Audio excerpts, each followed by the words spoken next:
where you're setting policies rather than applying them. These are things affecting the entire city, like amending the general plan, amending the zoning code, rezoning a property, including the PD rezones you've seen so much of over the last few years, adopting or amending a development agreement. For legislative matters like these, due process is satisfied at the ballot box. Of course, you should still avoid any specific bias toward a particular applicant, but it's a lot harder for someone to bring a legal challenge on due process grounds in a legislative matter than it is in a quasi-judicial matter. So when due process does apply, when you have a quasi-judicial matter, there's three elements to it: reasonable notice, and planning staff usually handles this for you.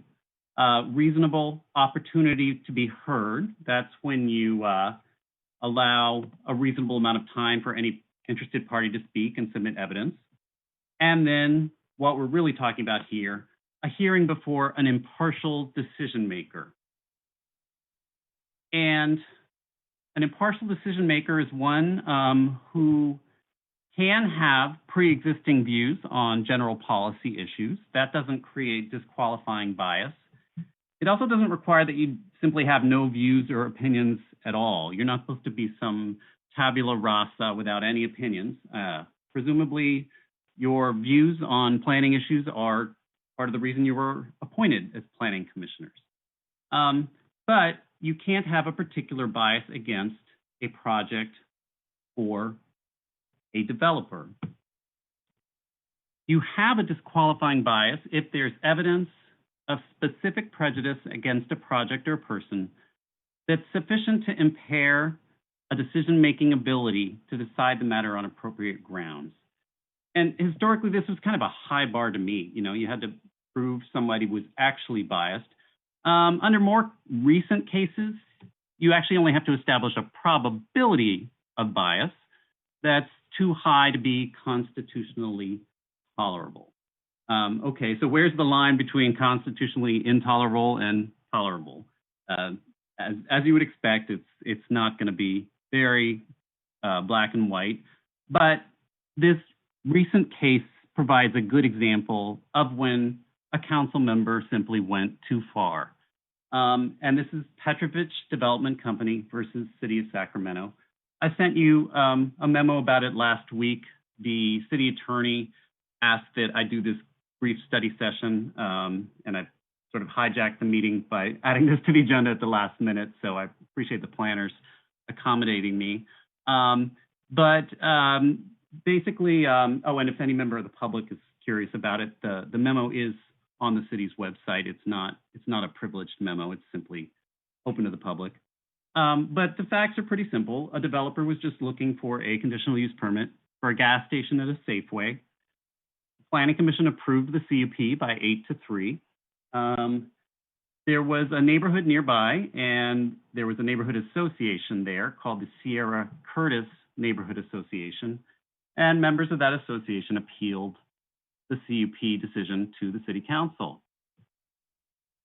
Before the council meeting happened, the council member at issue showed up at the Sierra Curtis Association meeting. He was actually a member of that association and said something regarding the fact that he thought that a gas station was not what was originally proposed for the project site.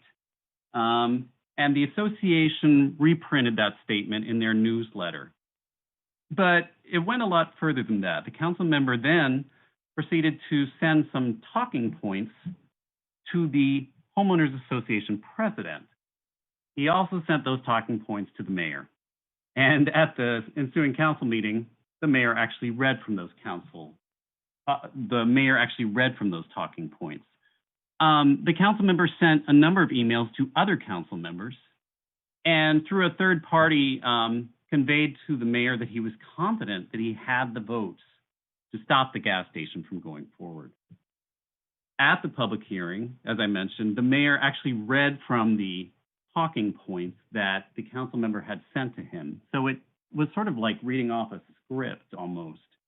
And in the end, the council voted 7-2 to deny the conditional use permit. Based on all of those facts, the court found an unacceptable probability of bias on the part of that council member and ordered the city to reconsider the decision, this time without the participation of that biased council member. So how did the court get there? Well, there were a few things they said were insufficient to show actual bias. First, just being a member of the neighborhood association, that by itself didn't concern the court too much. You can certainly be a member of a neighborhood association without being inherently biased against projects that happen to be near that association. The court also didn't think the statement in the association newsletter by itself was enough to show bias. The statement was, "I don't think a gas station fits in with what was originally proposed for the project site." So it fell perhaps short of expressly saying, and then therefore I'm definitely going to vote no on this project. The court also wasn't too concerned about the council member's proximity to the project site. He was far enough away that there were no Political Reform Act implications, but he was still in that neighborhood right next to the site. So that by itself didn't disqualify the council member. Where the court found evidence of bias was in his communications with the president of the neighborhood association. And again, he included this list of talking points to oppose the gas station. Basically, he was coaching the HOA president on how to prosecute the appeal. The court found it relevant also that it was the council member who made that ultimate motion to overturn the planning commission decision and disapprove the gas station. The document showed that basically the whole hearing had sort of been choreographed in advance. And the talking points, basically a script given to the mayor, which the mayor then read at the meeting, was further evidence that everything had sort of been pre-decided. And finally, the court did not like the fact that there had been so many communications between the council members. Of course, it makes sense to have communications when you need to bounce ideas off each other before airing them in a public forum. It can help clarify things. If you want to know if a project has a TDM plan or did you just miss that it's buried, on page 7 of the staff report, sometimes you want to talk to someone else about that before a hearing. But if you were going to have an improper bias against a project, you would communicate to other council members to influence them. So the ex parte contacts, while not inherently prohibited, were nevertheless evidence to the court that this council member intended to influence the other council members and was biased against the decision. So what does this mean for all of you as planning commissioners? You've heard some of these things before. If you make public statements about a project that ends up before the planning commission, it may result in you having to recuse yourself. So if you attend some sort of town hall or public forum where you hear details about a development proposal and they ask your opinion, you say, "This has been very interesting and thank you for punch and cookies." You don't say that this will be the best thing for Santa Clara or this project is going to be an eyesore you can see from orbit, because you'll end up precluding yourself. So in the Petrovich case, the council member appeared at an association meeting and he stated, "I don't think a gas station fits in with what was originally proposed." But he also watered it down by stating that he couldn't take a position on the merits of the gas station proposal because he needed to talk to his other colleagues. So, it's borderline. I frankly would not take away from Petrovich that it's okay to just make statements about a project at an HOA meeting. There is a case basically saying the opposite of this case, and I've told you about it before. Nasha versus City of Los Angeles, where a planning commissioner wrote an article in the HOA newsletter calling a project a threat to a wildlife corridor, and the court said that that alone was enough to demonstrate an unacceptable probability of bias. You also need to refrain from making statements about projects in newspapers, newsletters, blogs, websites, Facebook, emails. and also to developers, residents, and even city staff. It is very important that you understand everything you can about a project when you make your decisions, and that inherently means you need to talk to city staff. Ask them all the questions you can, but just keep in mind, any communications you have with city staff are going to be turned over the second we get a public records request. So ask your questions, just don't end the email by saying, and therefore I'm going to vote yes or no. Some people have asked at times, is it permissible for a planning commissioner to submit comments on an environmental document?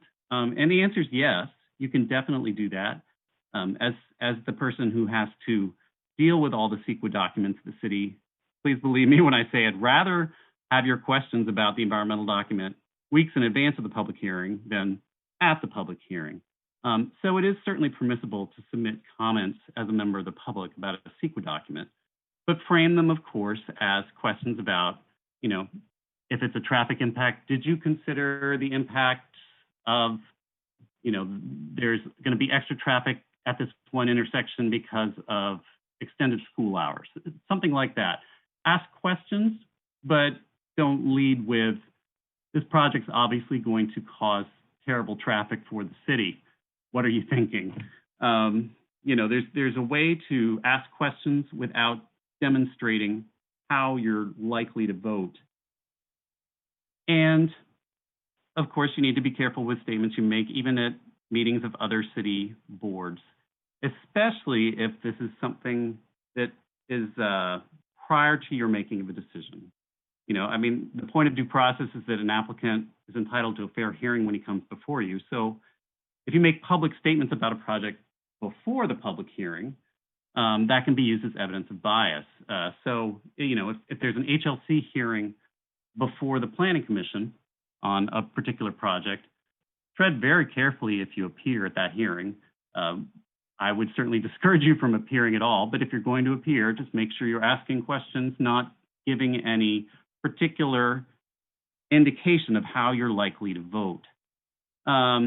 You can speak more liberally after you act.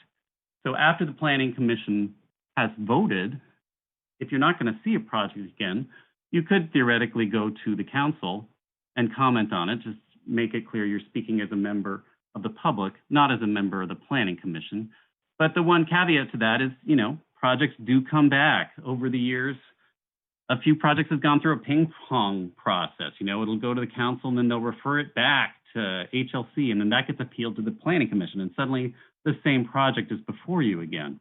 So depending on what you say in that hearing at the city council, that can be used as evidence of bias against you. It's not necessarily clear that that would be bias, but somebody is likely to cite the fact that you spoke in public if they are going to challenge your action. Also, of course, at PC meetings before the close of public hearings, it's important to withhold comments. You're all familiar with the procedure. First, there's the staff presentation. Then there's the questions from commissioners to staff. You don't make statements about the project during those questions. You just ask questions of the staff. Then there's the presentation by the applicant.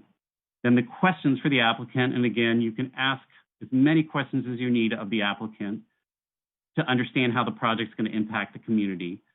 But, you can ask questions that are inherently critical. Why are you only going to provide X amount of affordable housing when other developers have given more?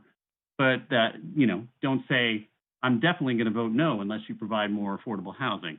You can't do that until the public hearing is closed. Once you have the public hearing and then rebuttal, after the close of public hearing, you can show your cards. We will continue to, I'm sorry, strike that. I got that in the wrong order. Continue to remember the distinction between legislative and quasi-judicial acts. Quasi-judicial, you're acting sort of like 7 judges on a court applying the law to a set of facts. You're not changing the law, you're not interpreting the law, you're using set standards and then determining whether a set of facts meets those standards to reach your decision. For legislative matters, you're writing the law. And due process protections are most important for those quasi-judicial decisions. We will continue to advise you to disclose your ex parte communications. The Petrovich court cited to the out of hearing communications and arguments and political pressure that the council member initiated. Although, ex parte communications are sometimes necessary, they can lead to an appearance of prejudgment or unfairness. And due process requires that quasi-judicial decisions are based upon the evidence presented at a hearing to which affected parties have the opportunity to respond. So it's important that you disclose those communications. If you spent several hours talking to the Sierra Club and they talked to you about bird strikes, then, it would be relevant to the developer to know that so that he can talk about the types of bird protection measures he's put in the surface of the building. Similarly, project opponents will want to know what you're basing your decision on. And also there needs to be an opportunity to correct any misconceptions you might have learned outside of the public hearing. So basically that is Petrovich, and the facts were kind of extreme in that case. I'm not surprised by the court's opinion, but hopefully it'll provide a little guidance to you. And I've already gotten some questions from you that I've tried to answer during the presentation, but if you have any other questions, I can certainly answer them now. Great, thank you, Zender. Our first questions are going to start with Commissioner Jane. Sorry, had to find that unmute button. So we just recently heard a case of a development agreement extension.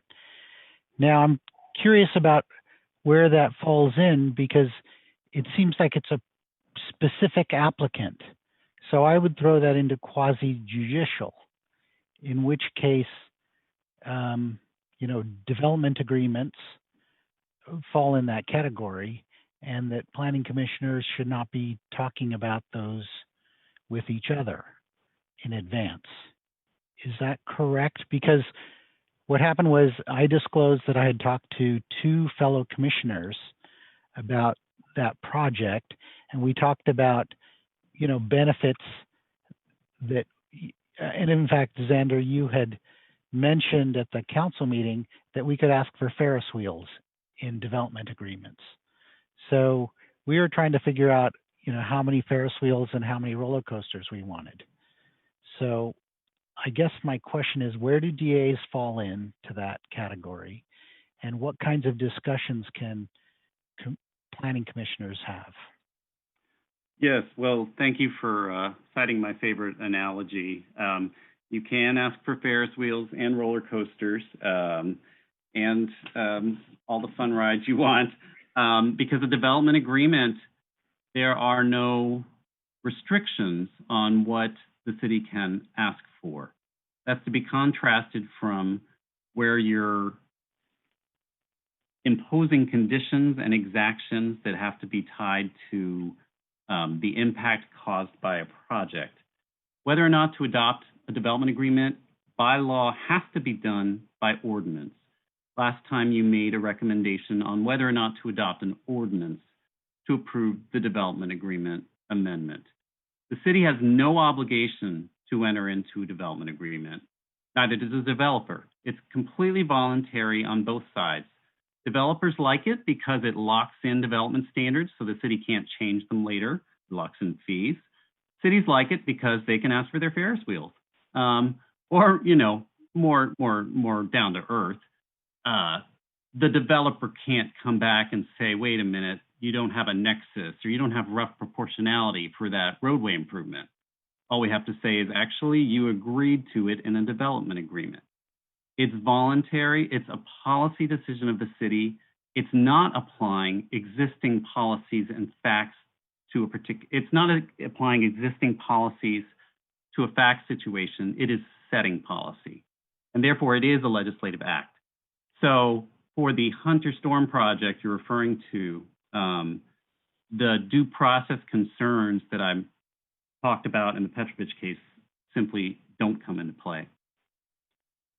Okay, thank you. Oh, and I would just add, sorry, just one more thing I got to add. It's unusual for DA to just be sitting there by itself. Usually it's, coupled with and some sort of permit. So you might have a decision where there will be both quasi-judicial and legislative acts. And it's safest to, of course, always, assume there's some sort of quasi-judicial part of it. But the action at the last meeting was legislative, absolutely. Okay, so you said that if Planning Commission votes on something and then somebody goes out and speaks about it and then it comes back, then it could be considered as being biased. But let's say the item came before Planning Commission and I voted against it. Then it comes back. I'm already biased. Well, yeah, it would be a tough case to sue on your bias. It would only be, really, it would only be a winner of a case if when you showed up at that post-hearing meeting, if you said something new.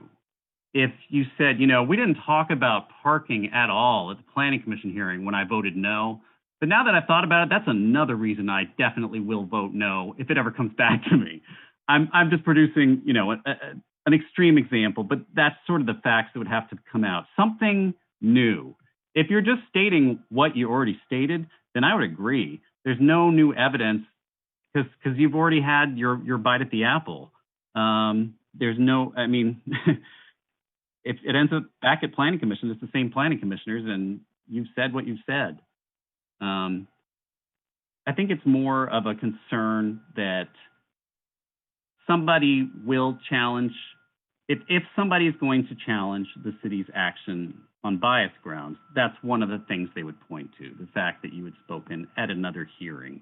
It doesn't mean that you did anything wrong, but they would cite to it.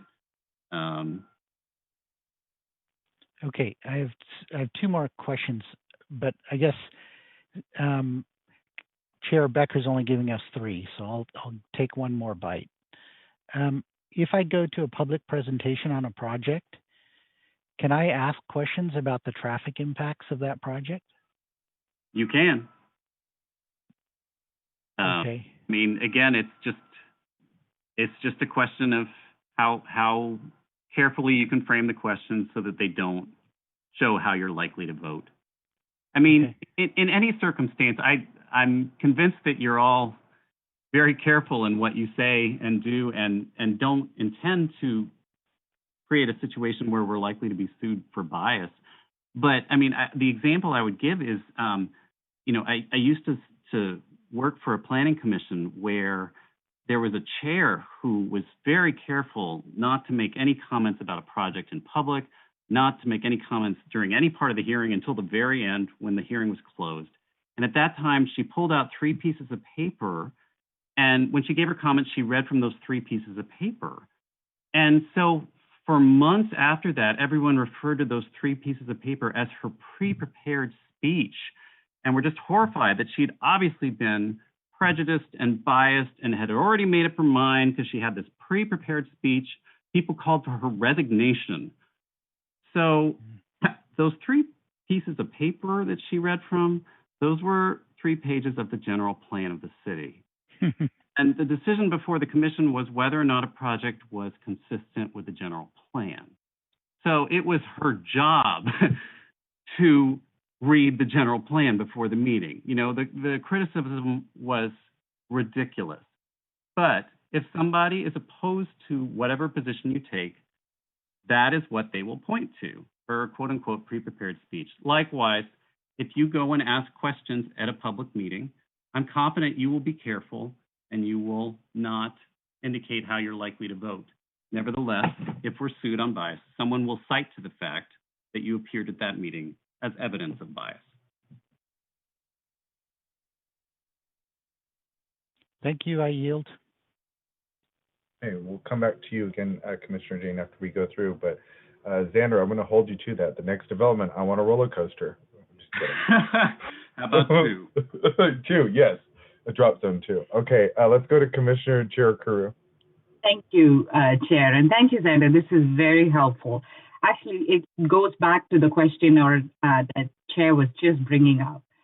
So walk us through what and how a DA agreement is entered into.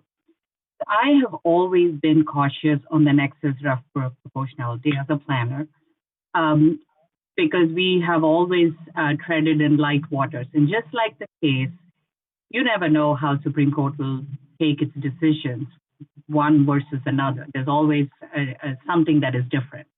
So I want to be very cautious, but I also want to hear from you. When you say roller coaster and Ferris wheels, where does that nexus come in? Because both are tied to the project specific and the project description. So walk us through that, Xander. Well, yes, and what to ask for in a development agreement. Typically, we do that in concert with the city manager's office. They are heavily involved in the negotiations with the developer. And it's a planning decision, it's a policy decision, it's figuring out, what are the needs in a particular area caused by a project. And if we don't have the evidence to support a particular nexus, then a development agreement gives us the opportunity to ask for something that we wouldn't normally ask for. But, maybe I could ask one of the planners to help me out here on the specific process, because while I'm very involved in the drafting of the language of development agreements for the city, I'm actually not the policymaker. I'm actually not the one that comes up with the things that we ask for. I will be part of the back and forth with the developers, but usually that's after the policy decisions have been made at the manager level as to what the needs are of the city for a particular development agreement. That's correct, Xander. So staff does communicate and work with the city manager's office on determining the DA points. So to clarify, again, I'm treading on very light waters here. Where is the transparency in a DA? Because we know some DAs seem like, how did this happen? And I'm very cautious on when we say this is legislative and this is quasi-judicial. So I want to be, this is a public record, but what is the transparency in a DA execution? Well, the agreement itself is a public record. We will have a lot of negotiations between city staff and the developer, and certainly the public is not in the middle of those negotiations. They're presented sort of the finished product. That product is then presented to the Planning Commission and City Council. And if either of those bodies conclude that what we recommended is not good enough, they can vote it down. But a DA is a public document, and the city staff fight hard for better terms. I've been in development agreement negotiations where there are many rounds of back and forth, regarding benefits like affordable housing, regarding phasing, regarding, transportation benefits to the city. It's sometimes a long, painful process. But if I understand your question correctly, the public comes into that process once we have a specific proposal, and they then indicate what they think of it. Got it. Thanks, Xander. Again, I can't emphasize enough, because sometimes Planning Commission is not part of the DA exercise, or we're just, it always is, if there is no policy that drives some of these decisions, it feels like, a random negotiation, two individuals bartering some of their talking points, an actual framework that this is land use, this is going to impact the city. It's pretty much based on few individuals. I can sense it, but there's no framework for that conversation. Am I right? The framework that we do rely upon is the general plan. I mean, under state law, if you adopt a development agreement, you do have to make a consistency finding with the general plan. So at the time we get to decision, we have to be able to tell you that this development agreement is consistent with the general plan, which is full of policies that the community helped draft. So I would say that's our fundamental.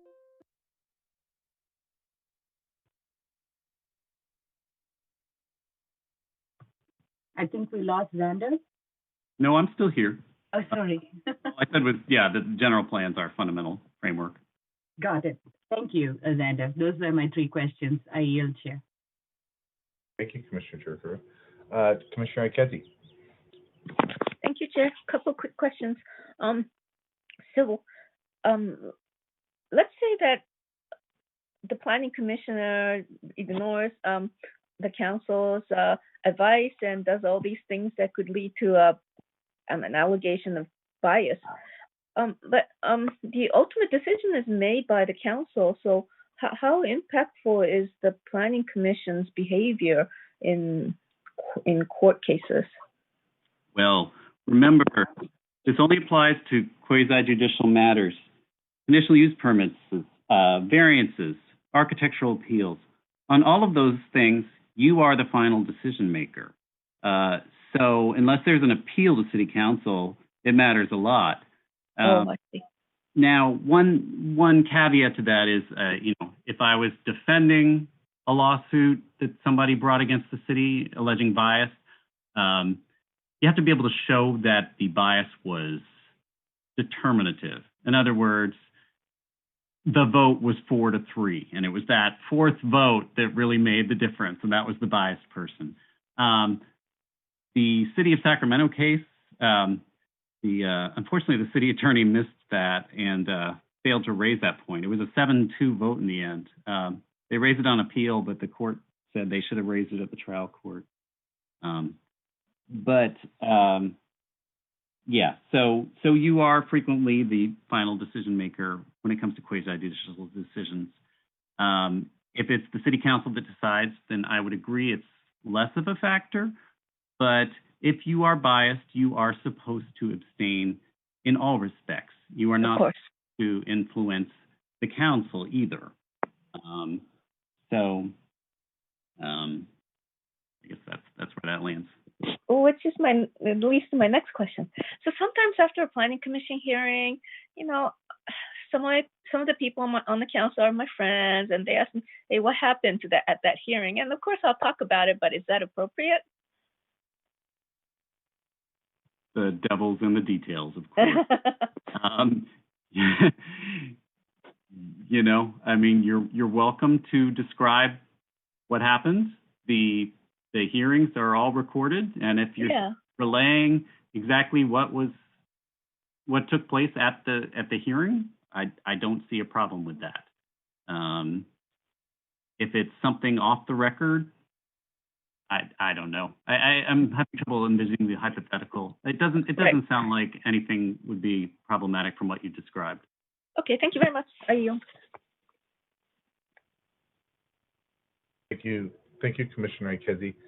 Xander, leading off of that, from what Commissioner Ikezi was saying, for an example, is if I talk to either the mayor or the city council member, and we were just in a conversation, and I say something, "Hey, I know that you have a project coming before you." You don't need to say a word. This is just my feeling on it. Is that okay? Is this where you've made a decision or after? After I've made a decision. I don't see a problem if it is information that you've already disclosed in the public record. Mm-hmm. Okay, good. It's something that was said at Planning Commission. Then no, I don't see a concern there. Okay, cool. Thank you. Commissioner Jane. I think Commissioner Kelly has his hand up. Oh, I'm sorry. Commissioner Kelly, go for it.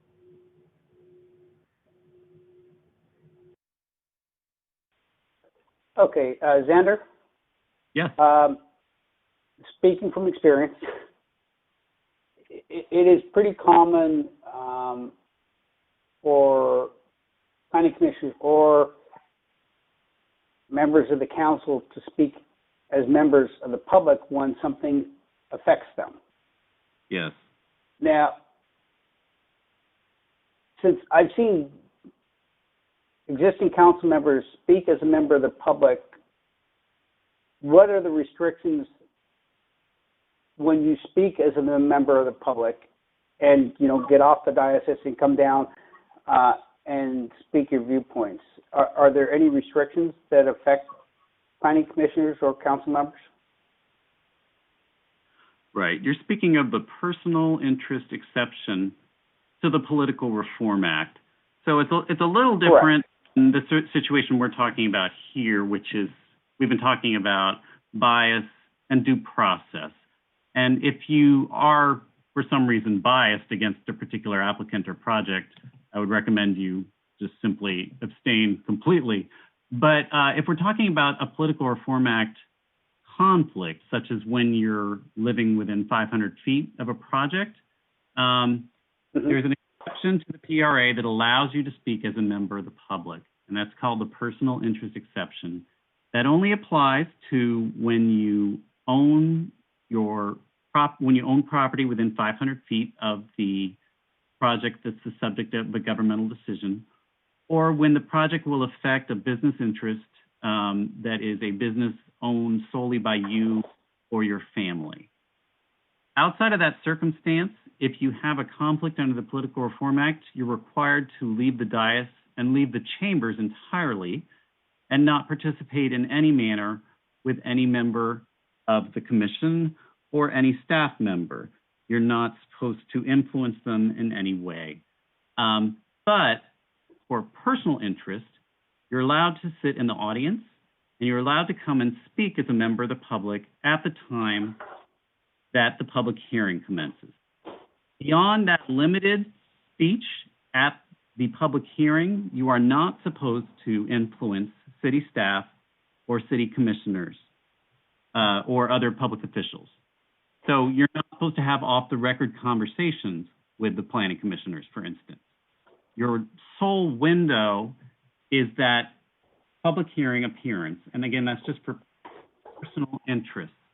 Now, we did discover a exception to that.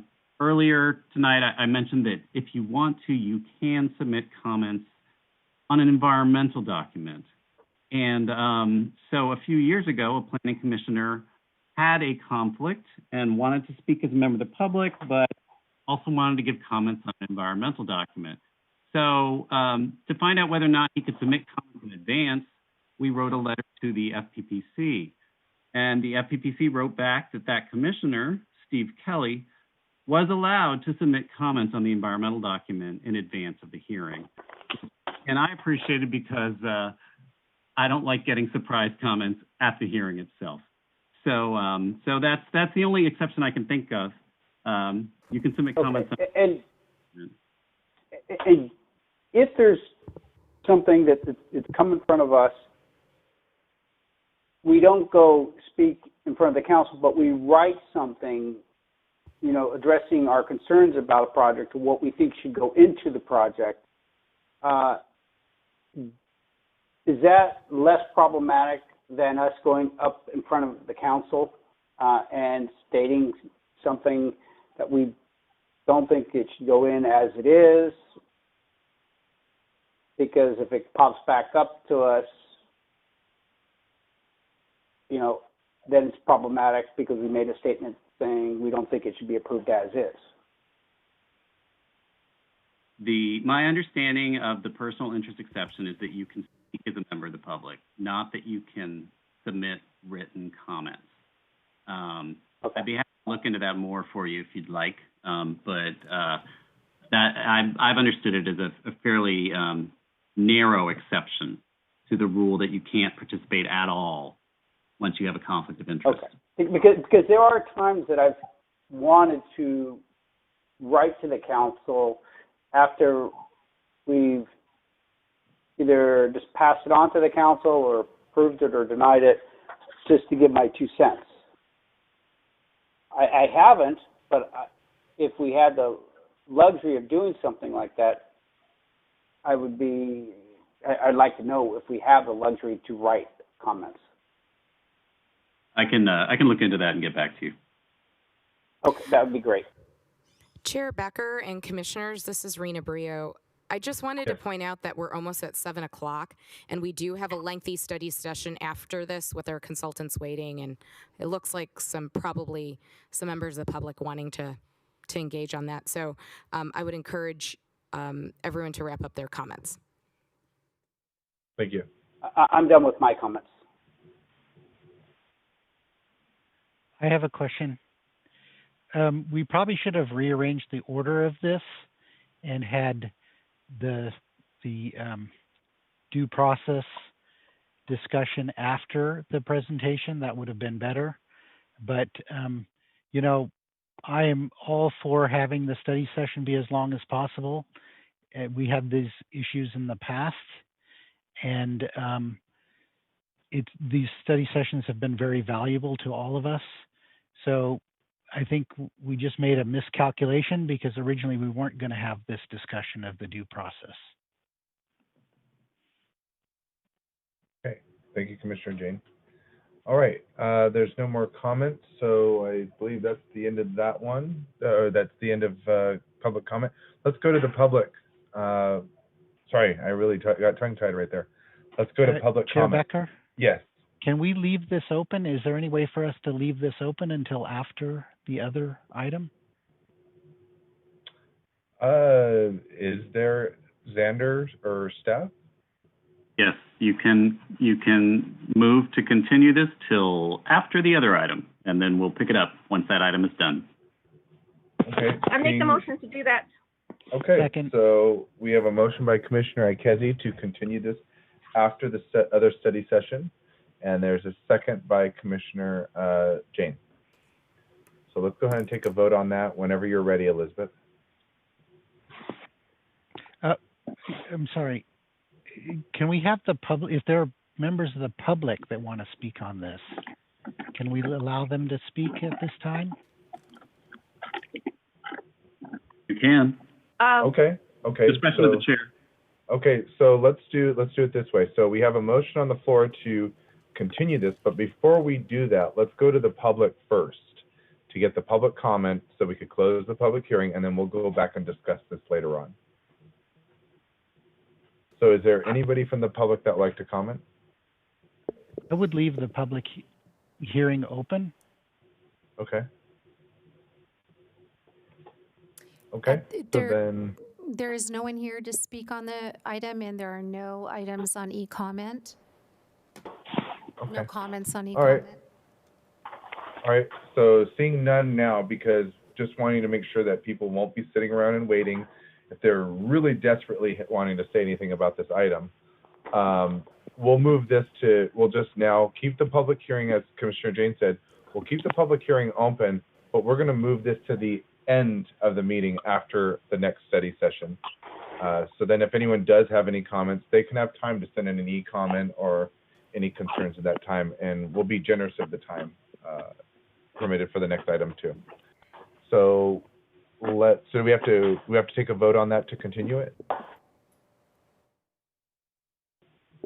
Yes. Okay, Okay. we have the motion on the floor to continue item 1 after item 2 is heard. Mm-hmm. So we'll start Made the by voting. Commissioner Ikezi.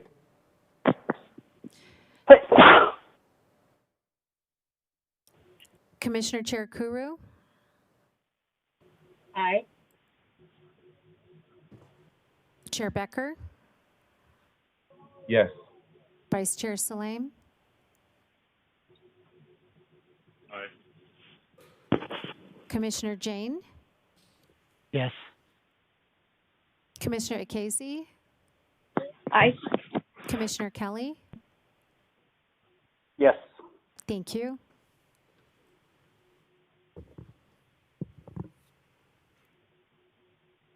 And that passes unanimously, 6-0.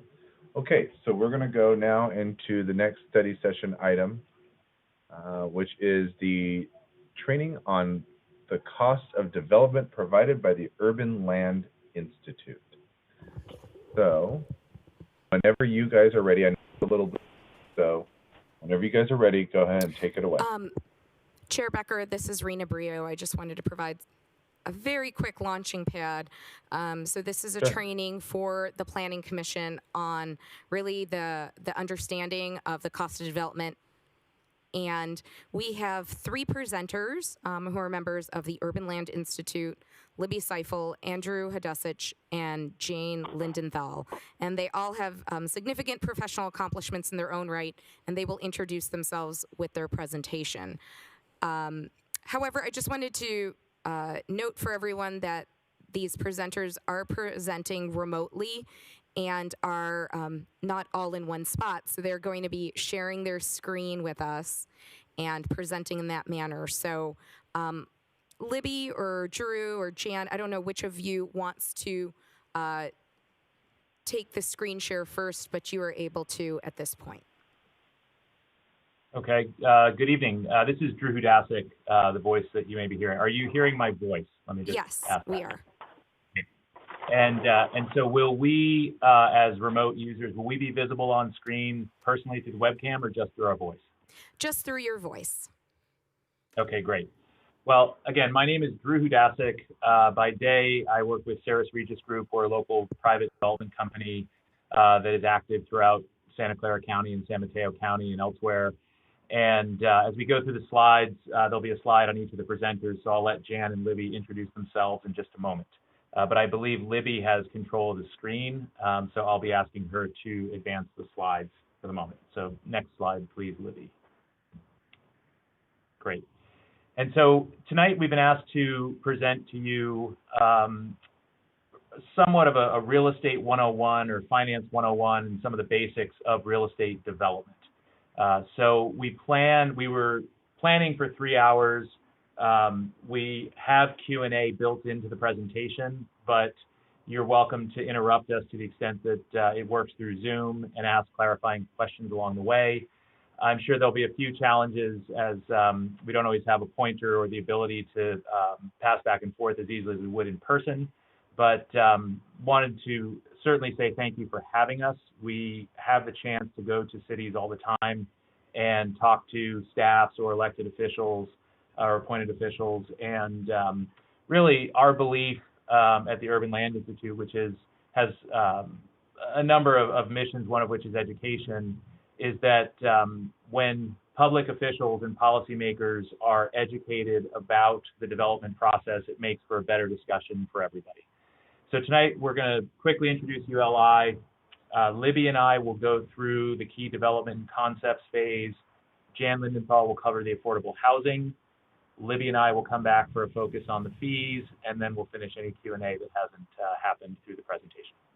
Next slide, please. I'll let you go, Libby. Can you hear me? Can you all hear me? I'm hoping. Yes, we can. Oh, great. Perfect. Great. Hi, I'm Libby Seifel. It's great to be with all of you. I am the president of Seifel Consulting, Inc. I'm an urban planner and a real estate economist, and I also teach at UC Berkeley in the Masters in Real Estate Development and Design program. I specialize in my practice in public-private partnerships and infill development throughout the Bay Area. And I joke that I advise public agencies and developers on the dark chocolate of real estate development, which means if it's complicated, takes a really long time and has high brain damage, that's what I do. And usually it involves triple bottom line development, meaning that it's something that is good for the community, good for the environment, and pencils out. And penciling out is something we're going to talk a lot about today.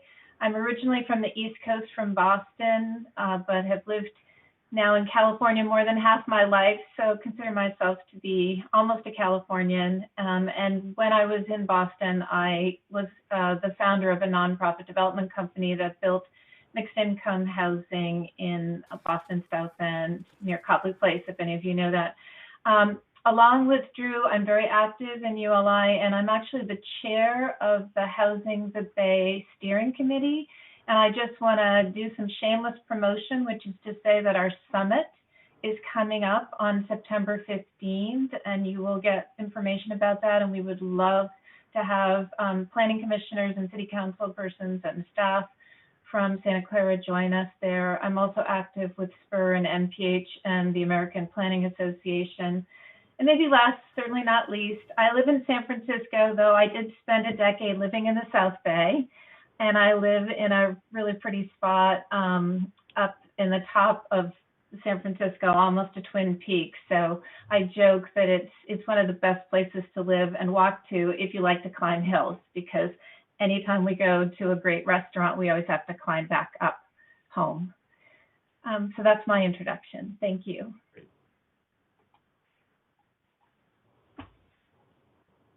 Jan, is your mic turned on? It is now. Good evening, Planning Commissioners. Thanks for the opportunity to be here. My name is Jan Lindenthal, and I'm the Chief Real Estate Development Officer at Mid-Penn Housing. And I've been working on affordable housing in the Silicon Valley since 1992. So I've seen a lot of different cycles, and we're going to talk a little bit about some of the lessons learned from the current one a little later on. I'm a board member of SB at Home. Mid-Penn was one of the founding members of SB at Home, and I serve on the board there, along with serving on the board of the California Coalition for Rural Housing and Build It Green. And I am sheltering in place in my home in Pacific Grove, where we are learning how to work remotely pretty successfully so far. So thanks very much for having me. And this is Drew's voice. My slide comes next. If it wasn't clear, the three of us are all professionals with day jobs, and ULI is something that we do as a volunteer or extracurricular activity. Myself, I've been in, like Libby, been in the Bay Area just over half my life, having grown up on the East Coast, live in Santa Clara County, and am currently sheltering in place with my wife and two teenage daughters. Standing in my office at the moment, which is a very quiet and peaceful place. I'm happy to be here tonight.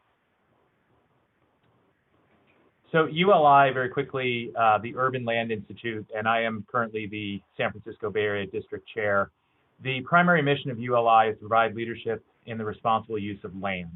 And we have, it's a global organization, national meetings, which we're planned to have host the largest meeting of the year in the Americas, which is the fall meeting in San Francisco in October 2020. And you can imagine that decision is hanging in the balance as we speak. The four areas that ULI really holds as strategic priorities is to inform and influence land use practices, provide high quality education programs, which hopefully you'll find tonight, provide professional development for our members at all stages of their career, and look to new insights and solutions on the future of cities. And ULI prides itself, and if you would flip the slide, please, that we are one of the few organizations that we welcome private developers, financiers, designers, public sector employees, people from all walks of life, and the beauty of getting the public and private sector together when you're talking about land use and good policy is that when you don't have a specific proposal on the table or a specific item that you're discussing, parties tend to speak more freely and learn from each other, and it really provides a great forum. Next slide, please. Again, there's a quick little pie chart showing the makeup of our membership. In the Bay Area, we are about 2,300 members strong. And as you can imagine, given the last 10 years, the membership's been growing. And then given the current circumstances of coronavirus, we expect that there'll be a little bit of attrition to our numbers, but about 2,300 currently. Some of the public sector programs that we provide, Urban Plan is an incredible program that was started in the Bay Area and now spread countrywide and I think internationally, where we bring a real estate metaphor in the form of a building of a small town with literally with Legos into high schools in the area. And it's all done through volunteers, and it's an incredible opportunity to watch high school kids start to learn about all of the various issues that come up when you're discussing land use problems. We also have city development partnership trainings like you're experiencing tonight, study sessions, et cetera. And then TAPs, or technical assistance panels, are opportunities for cities to bring ULI in, invite expert members either from local jurisdictions or from sometimes all over the country. And a TAP will typically come into town, study a problem the city has asked us to study over a pretty intense couple of days, and then produce a presentation and a written report after the fact that really digests the problem and propose solutions. So those are all things that are available to cities. Libby, it looks like you skipped. I think we want to go to the book slide. Yes, thank you. Sorry, that was my bad. So we also at ULI do a lot of research and publications, and we wanted to mention one publication in particular, which is a book that's written by Charlie Long, who's a Bay Area resident, has been both a city manager and is a developer, very active in the East Bay. It's called Finance for Real Estate Development. It's a very user-friendly book that gives a good overview of real estate development. And Charlie actually was one of the original founders of the training programs that we do with the public officials, and has been a mentor to me and really has cultivated, I think, the way that we provide education for public officials. So I wanted to thank Charlie for that as well. Great. So now we'll get into the meat of the real estate kind of 101. And years ago, when my kids were about 3 and 4 years old, I took them to a public park that we had created with one of our projects. It happened to be in the city of Mountain View. And for a few years thereafter, when somebody asked them, what does Daddy do for work? They said, Daddy builds parks. And I wish the answer was that simple. But as they matured a little bit, I gave them a different definition. And a few years later, I heard my younger daughter telling my older one, Daddy doesn't build the building. Daddy asks the town for permission to build the buildings. And I think, you know, if you think about what does a developer do, really asking for land use rights, asking a town like, or a city like Santa Clara, can we build a different project tomorrow on a certain piece of land than what you see there today? And we're going to talk a little bit about that process. As I'm sure you're all aware, development is getting more and more complicated every day, both physically and economically. Mixed use projects, higher density projects, conversions and of old buildings, or the challenges of infill development where you're surrounded by existing neighborhoods and existing opinions. They all mean that development is possible. It is just simply more complicated, takes more community input, and oftentimes the issues that we're dealing with today are very different than what we would have dealt with 25 or 50 years ago. Next, please.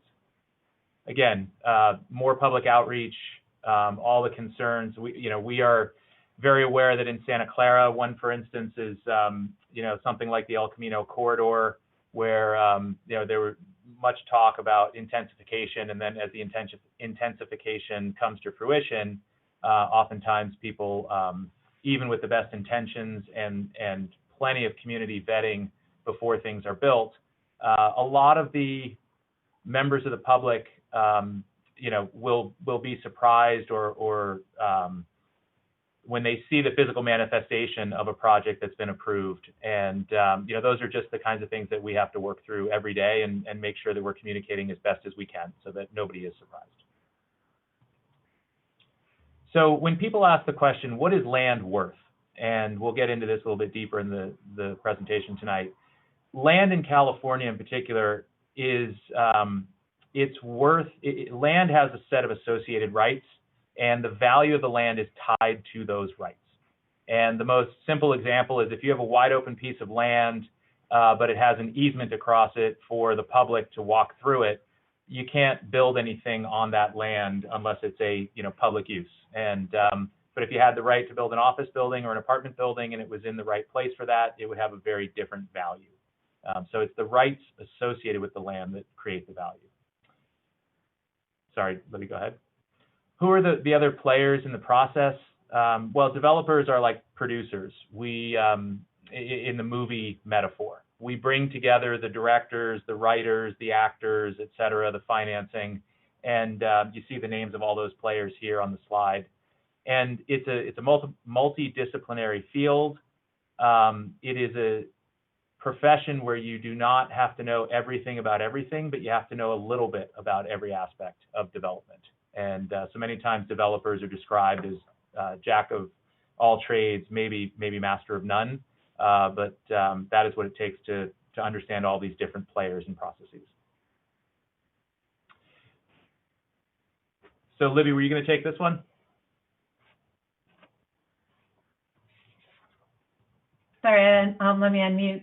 Well, I'll joke about this one, but really this is your slide. You know, the 3 rules of real estate development are, first of all, there are no rules, except we really want to have rules. So we're going to talk to you tonight about why we think rules are important in terms of rules of engagement and being disciplined from the public sector.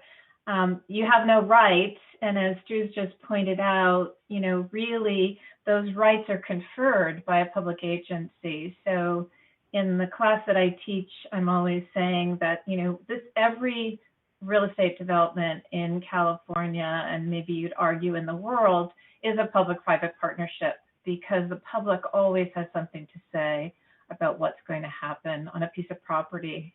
And then the process is not fair because there's usually so many stakeholders that are intervening. So I'll let Drew add more flavor about this.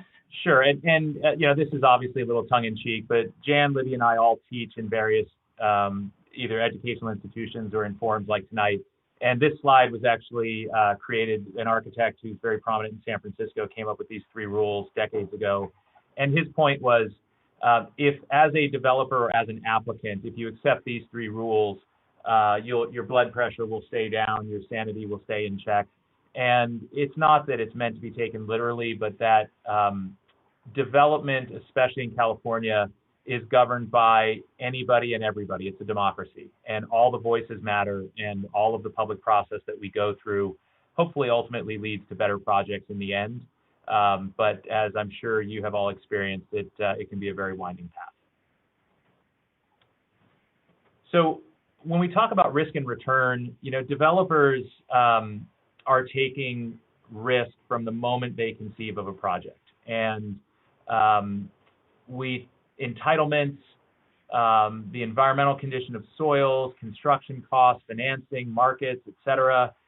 You know, and certainly there's a perception that development is a no-risk proposition, but, you know, just look around today in the world that we're living in and think about any project that you see that's under construction or any project that you see that is in the stages of leasing up and getting stabilized. I can guarantee you the expectations of everybody behind that project changed pretty dramatically in the first few months of this year. And quite frankly, you know, we're not going to address where the market is going because quite frankly, nobody quite knows today, but it has certainly changed and can change on a dime as it did in March of this year. You know, this is again a visual kind of representing, the diagram is called the Dharma wheel, but representing that developers are really the hub in the middle of this wheel, and all of the different entities that you see on the spokes represent different parties that we coordinate and more throughout a process. And in any given project, a developer may have a dozen consultants or contracts, or may have 100 consultants and contracts underneath them, depending on the size. So in talking about risk and return, it's a universal truth that as risk goes up, the expected return from investors go up. Next slide, please. So you'll hear about risk in a couple different ways in the real estate world. One is the different kinds of, I'll call it the different buckets of money that invest in real estate. And this is oversimplifying a little bit, but core assets are typically brand new, 20 years or less, bright, shiny buildings, and very stable returns, very stable income streams. And then as you move up to core plus, value add, and opportunity, investors will be looking for higher and higher returns as you move up to the right of this diagram.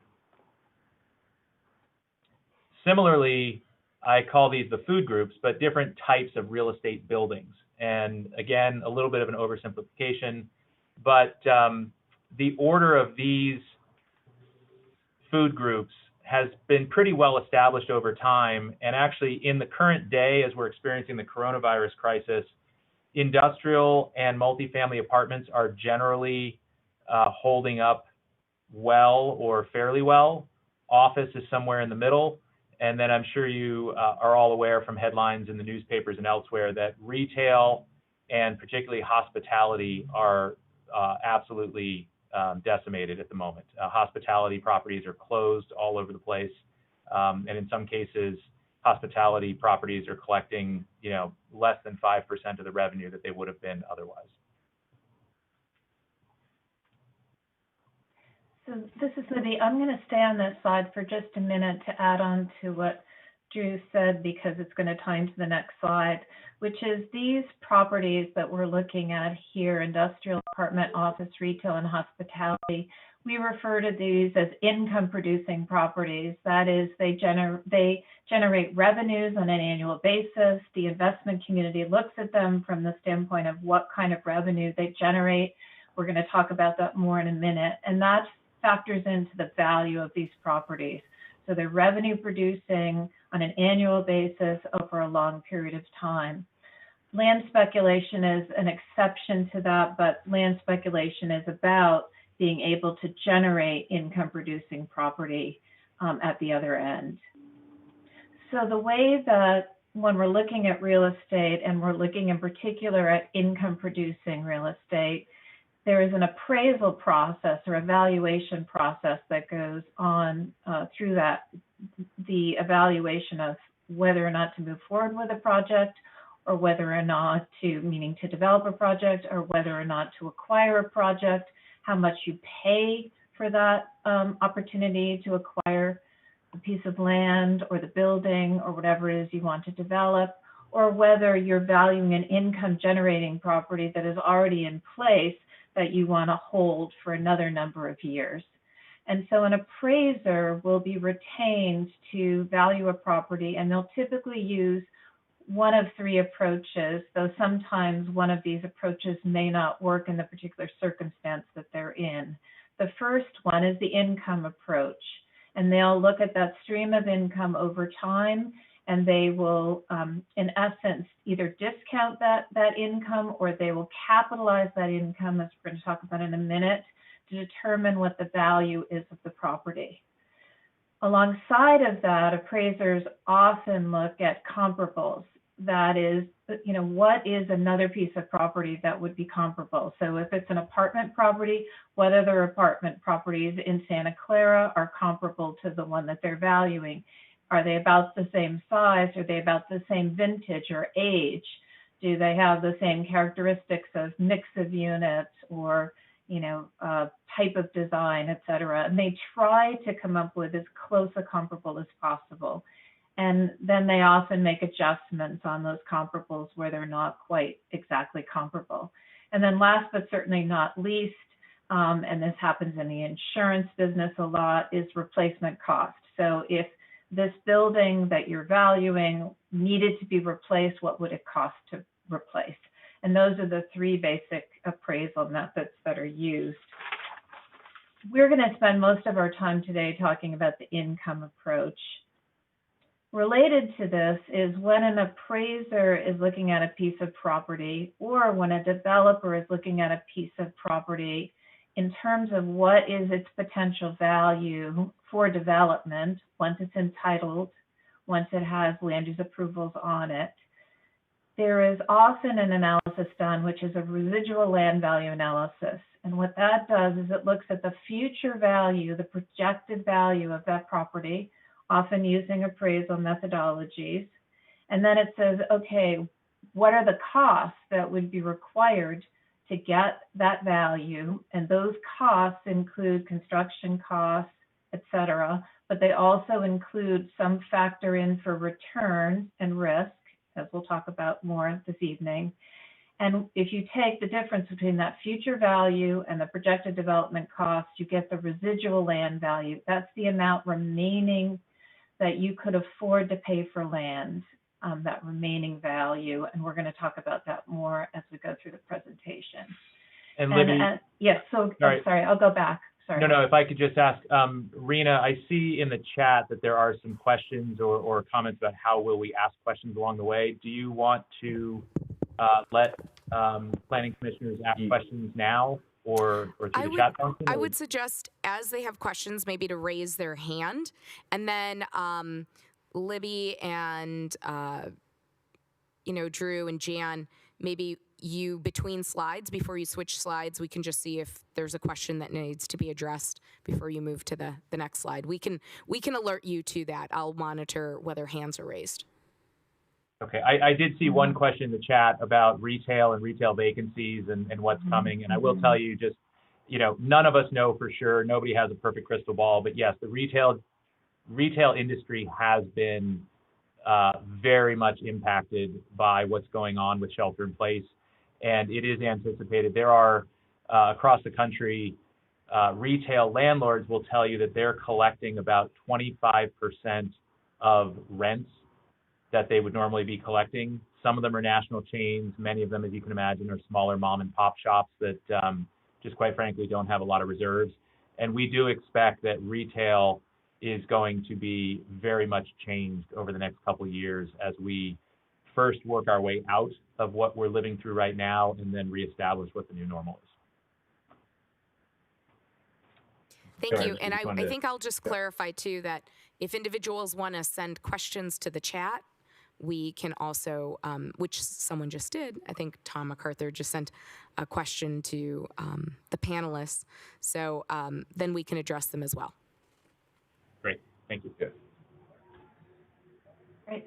So if anyone has any questions, we'll just consider this like a little pause break. Anyone from the Planning Commission have any questions for any of the presentations so far? Raise your hand. If not, I'm going to have them continue until we get to the end. All right, thank you. I'll also, just to give the Planning Commission some insight, there are probably 100 slides between the two different presentations. So just so that you're metering as well how long we should spend before we get to the end. Just, I don't want us to be caught at slide 30, but obviously we haven't started asking questions yet, but I just want you to have the insight that I have that there are about 100 slides. And we're about a quarter way through the slides right now. So we'll keep moving. Thank you. Yeah. So on that, hopefully you can see this we've already addressed to a certain degree, but if there's one piece of information that we leave with you tonight, it's the time value of money, which is associated with project risk. So the longer it takes for a project to be developed, the more expensive, the more costly it is, the more return that has to be sought. And because so much can go wrong with acquisition, design, entitlement, or in the case of COVID-19, something entirely unexpected, that has to be priced into how developers move forward with their projects. So we will talk about this more as we go forward. Okay, so we give presentations like this to groups of varying levels of financial and mathematical awareness. And so tonight we're just going to stick with a couple very simple concepts. Cap rate, or the capitalization rate, is one of the things that you'll hear real estate people throw around in conversation all the time. And it is similar to a price earnings ratio for a stock. So the cap rate, next slide, please, Libby. The cap rate is something that helps people measure value of assets. So the net operating income over the project value. And it's an inverse relationship. What it means is that as cap rates go down, the value of a piece of real estate goes up. And cap rates tend to follow interest rates. And so we have been in a low interest rate environment for a very, very long time. And cap rates are at, and have been at, historic lows. But cap rates vary for the different food groups. So apartment cap rates might be at a 4 or 4.0%, whereas office cap rates might be at a 6%. And what that tells you very quickly is that apartment income and apartment risk is perceived as lower risk, more durable, more stable income. That's why the cap rates are lower, and the value for the same income stream would be higher for an apartment complex than for an office building. Next slide, please. Yeah, and actually, can I just stay on this one for a sec, Drew? Which is, I just want to point out that appraisers, when they're doing an evaluation analysis, what they often do is they look at that relationship between net operating income and project value in the marketplace. What are people paying for property? And they use that to come up with the market value. And so similarly, that is also used within the development community to think about deals prospectively moving forward. So a place like Santa Clara is a desirable marketplace. So typically, Santa Clara will have a lower cap rate as opposed to some place that might be less desirable off the coast of California, just as an example. And I think this is my slide. So we had to have a quick quiz in this. But basically, as Drew just said, if the net operating income is $1 million and the cap rate is 5%, we wanted to have you think about what the value is. And similarly, if it's $1 million net operating income, so the exact same amount of income, but the cap rate is 10%, is basically the value higher or lower? Is it worth more or less? And to just cut to the answer, as Drew said, there's an inverse relationship between the cap rate and value because you're taking the NOI and dividing it by the cap rate. So $1 million divided by 5% is $20 million in value. If you take that same amount of income and divide it by 10%, you get $10 million in value. And as Drew just said, cap rates for, say, hotel properties are in the higher, more approach 10%, whereas cap rates for residential now are currently at historical lows, approach, below 5%, maybe 4% for a really good piece of income producing property. So another term that you'll hear developers talk about is return on cost. And most often when you're talking about new developments, you'll hear return on cost or ROC. And the thing to notice is that the cap rate and the return on cost are calculated generally in the same way, but a cap rate has the development's value as the denominator and is usually associated with stabilized properties that are already up and operating. Return on cost is using the cost as the denominator and is typically used for the projected, projection of a project that is yet to be built. And what you might hear in, again, an apartment example, for instance, cap rates might be 4%, but return on cost targets might be 5%. And the difference between those two numbers is the difference, mathematically between the cost that you expect and the value that you expect. Because if you're building a project that does not yet exist, you're taking a tremendous amount of risk relative to purchasing an apartment building that is already up and operating and has stable cash flow.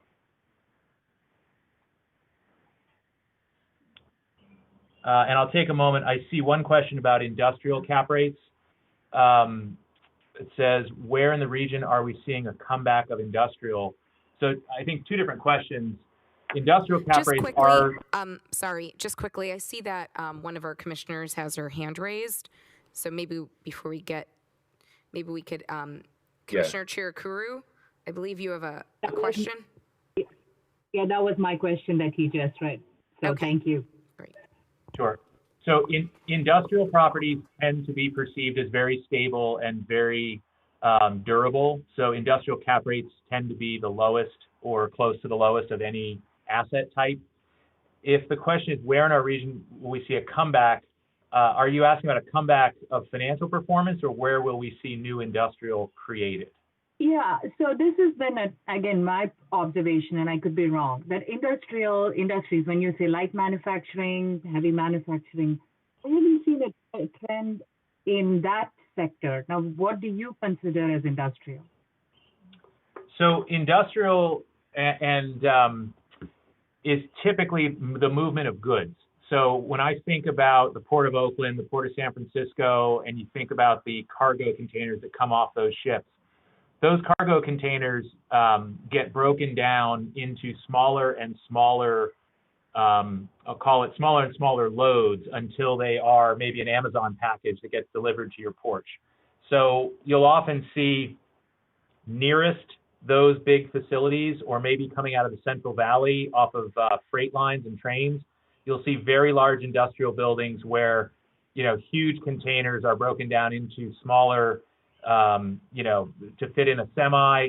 Then you'll see industrial, both manufacturing and facilities where they move goods, where they get broken down into smaller trucks and ultimately last mile delivery. The manufacturing of goods, like the Tesla factory over in Fremont, or really the wafer fab and chip manufacturing plants that Silicon Valley was built on from the 50s and 60s and forward. Those all fall into industrial. The next property type that people kind of associate would be what they call R&D, or research and development facilities, and then office facilities.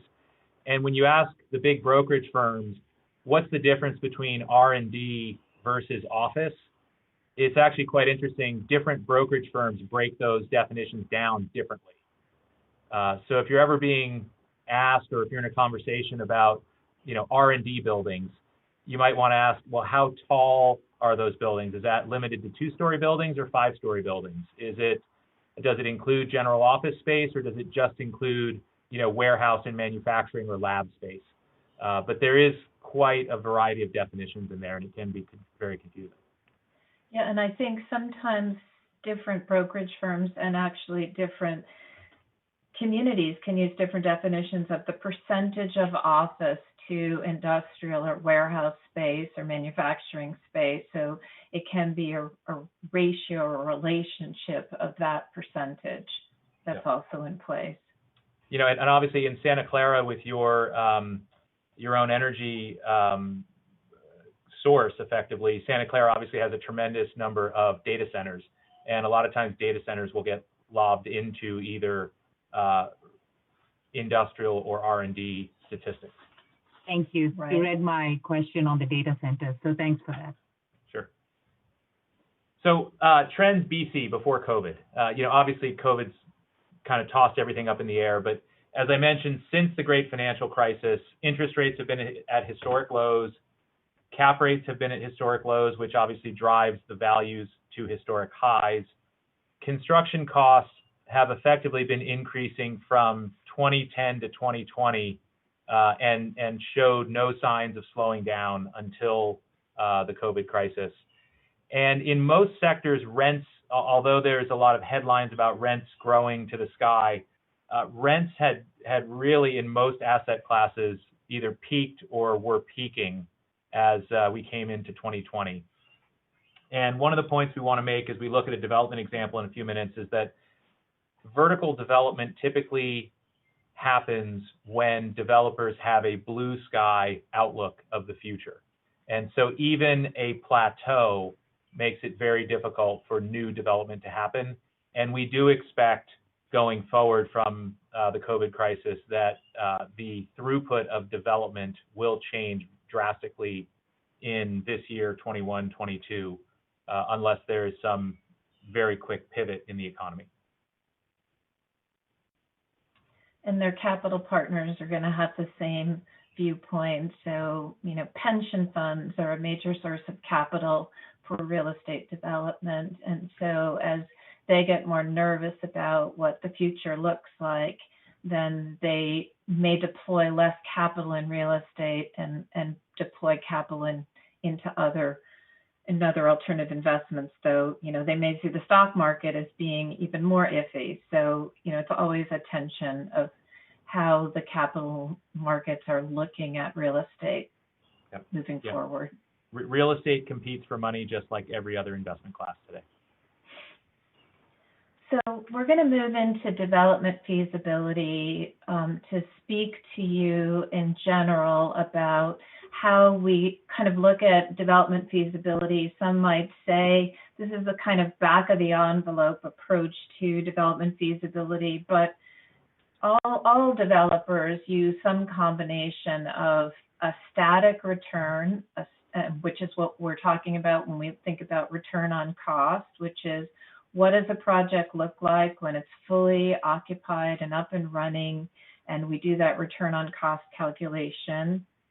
And something that's more detailed and complex, which is a large pro forma that looks at the performance of project over time on a monthly basis, on a quarterly basis, or on an annual basis, and looks at the projections out 15, 20, 30 years.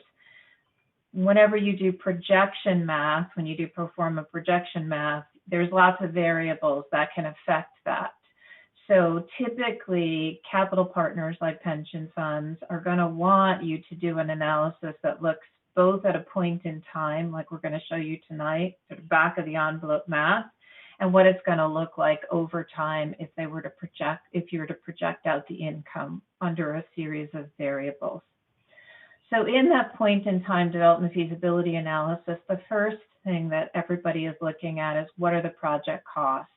So what is it going to cost to acquire the land, improve the land, remediate the land, whatever it is that is going to be associated with that land cost. In addition, you're going to go through a pre-development process. You're going to have a number of soft costs related to design, environmental, reconnaissance, engineering costs, et cetera, et cetera. There's going to be government fees or public fees, and we're going to talk about those at the end of this presentation, so I'm not going to speak in any detail about those now. Typically, the largest cost that you're dealing with from a project cost basis is hard construction. So that's the building costs and parking. And we're going to talk about parking separately because Drew and I joke that everything in real estate comes down to parking, parking, parking in the Bay Area. Construction financing, the slice that construction financing takes out of the deal is very dependent on the capital sources that provide the construction financing and also the length of time that construction financing is out. Some developers use equity at a higher level and use construction financing less. So there's a variable amount. And then there are other soft costs related to the architecture, the construction management, the legal fees, et cetera, that are undertaken to get a project to fruition. But then in addition to these Libby, before you move on, sorry. Excuse me, sorry. Yeah. Libby, we did have a question. We had two actually, but I only see one hand raised from Commissioner Kelly. Do you want to ask your question? Yeah, just real quickly, because this is something that comes up all the time. What I hear from developers is that government fees aren't clear, and I'm assuming when government fees aren't clear, they're going to make an over-assumption on what fees they're going to have to pay. That's a great question. Do you think we're going to do a whole discussion on fees in Section 3, and you're absolutely correct that that certainty you're wanting to know what those fees are is really critical. But I think we're going to talk about that in more depth towards the end of the presentation. So would it be okay if we address that in more detail? Carry on then. I just wanted to...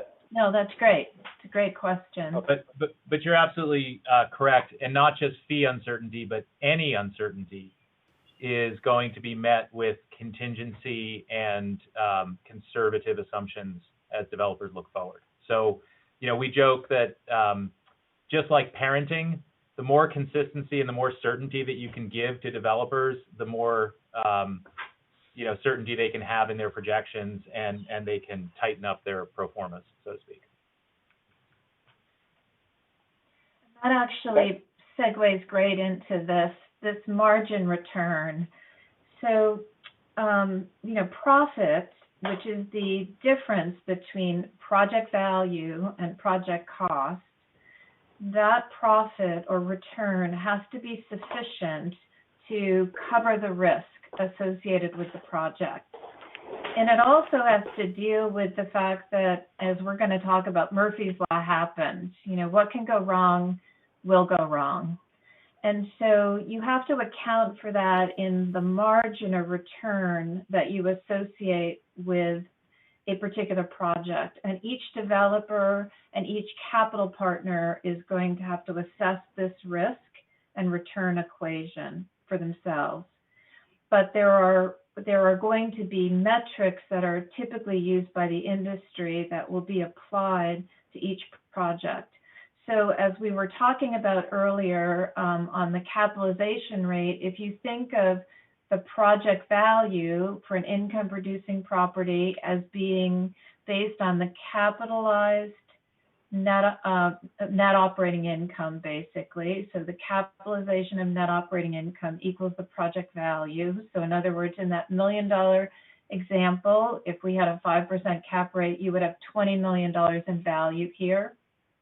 And that difference between that value and the project cost shown here in this line is the margin of return. And the way we might look at supportable project cost is to take that return on cost calculation that Drew was talking about earlier. For example, a 5.25% return on cost, which is what we're going to talk about in our example in a few minutes. That's going to be the associated return on cost that you're looking at as a developer, or your supportable cost. And that's the way the feasibility analysis is going to be looking. And we're going to have an ideal situation where hopefully your margin return is exactly what you expect, and your project costs are going to be exactly what you expect. But that unfortunately never seems to happen in development, as we will show in this next example. Okay, and I'm going to try and move through these relatively quickly. This is an example in neighboring town of San Jose, and we simplified or rounded the numbers a little bit so that it lends itself to this presentation. But let's assume that as a developer, you're looking at an existing piece of property that has retail on it, and the retail is obsolete, it's 40, 50 years old, it's tired, its time has come and gone, and it's in a part of town that wants to be redeveloped. So we're going to look at buying that retail piece of land and proposing a new 200-unit multifamily property.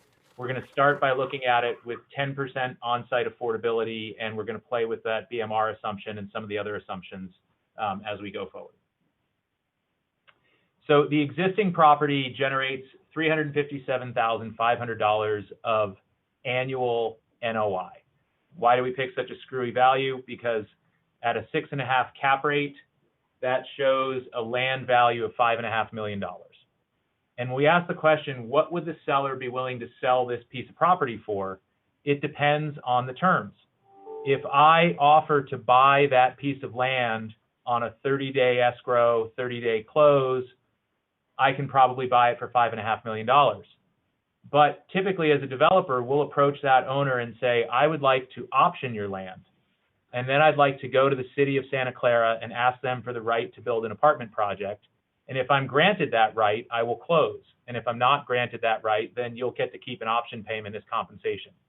And in that scenario, if I'm going to ask the land seller to wait for 2 years, I need to pay them considerably more than $5.5 million so that they are incentivized to wait.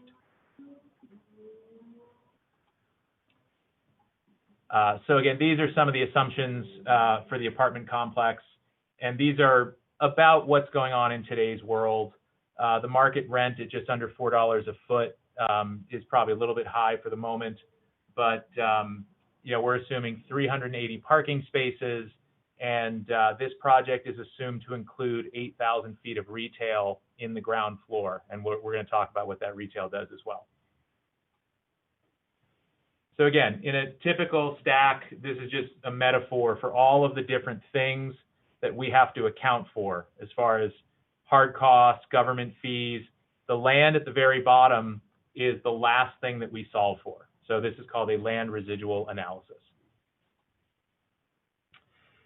So I want to focus you on the numbers in the right-hand column.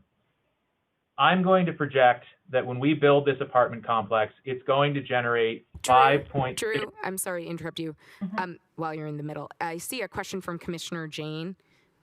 Commissioner Jane, do you want to ask your question? Sure. Yeah, I had a question. If the developer wants to pay an option price, knowing that it might take 2 years to get through city approvals, does the owner of the property have to give his or her tenants notice? Or how does that work? Does the option price then account for the leases end and the land is vacant? I have no idea how this works. Sure, and just like everything in life, everything's negotiable. So sometimes we'll find a property where all of the tenants, let's say we're approaching an owner in 2020, and it just so happens that all of their tenant leases expire by 2022. You may have tenants that are on month-to-month leases. You may have tenants that have a 2022 expiration, but they have a 5-year option. And so those are the types of things that as a developer, you have to do your due diligence, understand who the tenants are and how likely they are to want to stay. And then sometimes it is the landlord's obligation to deal with the tenants. Sometimes it's the buyer's, sometimes it's joint. Sometimes you'll approach tenants to offer them financial incentives to move off the site earlier than they otherwise would, but then that's a cost that you have to account for. And just like everything else we've discussed, the more unknowns there are about the tenants and what they want to do and what their desires are, the more conservative the developer is going to be and the more contingency they're going to put into their pro forma. Does that answer your question? Yes, thank you. Great. Okay, so again, I'm going to project that this project as conceived is going to generate $5.6 million of net operating income. And I'm going to say that in today's market, I can get investors to invest in this project if we can show them a 5.25% return on cost. So you simply divide the NOI by the return on cost target. And that tells me that if I can build this project for $106 million in change, I should be able to get investors to invest. And my analysis also tells me, because I'm going to project what my hard costs are, my city fees, my architecture bills, and all those other things I have to pay for, everything but land is going to cost me just over $90 million. So in this example, I'm projecting that I can offer to pay the landlord $16 million for his land if he or she is willing to sit around for 2 years and wait for me. And so as we say at the bottom, we've got a chance at a deal here because I can incentivize that seller to sell. So in our next example of our sensitivity analysis, what if the city fees go up by $20,000 a unit? And this happens. And so really all that changes here is that the total cost without land goes up. And it went up by $4 million. And so I can pay $4 million less for the land. But I can still far exceed the retail value of the land. And so again, I should be able to find a deal. Sensitivity number 2, construction costs go up by 10%. So now in that box that says total cost without land at $97,200, you can find that number. This is assuming that construction costs are rising, and I have to account for that, and that's going to take a big bite out of the amount of money that I can pay for land. So just as the construction goes up, my land offer goes down, and in this case to $9.5 million. And finally, let's look at raising the on-site affordability inclusionary housing from 10% to 15%. And so in this example, unlike all the others, the net operating income has dropped. In all other cases, my NOI was 5.6 million. It's now lower because of the additional BMRs. The metric stays the same for return. The supportable development cost is just a mathematical answer. The total cost without land is back to what it was in our base case. And again, just by increasing the percentage of BMRs by 5%, my land number had dropped from 16 million in the base case to 11.4 million in this case. And now what happens, we went through a couple sensitivities where construction costs went up, or fees went up, or BMRs went up. What happens if all of those things happened? And so the mathematical result here is that the land value that I can pay drops to $900,000. And given what the existing retail land is worth in our example, I have no shot at buying this piece of land anymore. And then lastly, we want to talk about the impact of the retail and parking. Retail in many places is the right solution, and it's good and viable.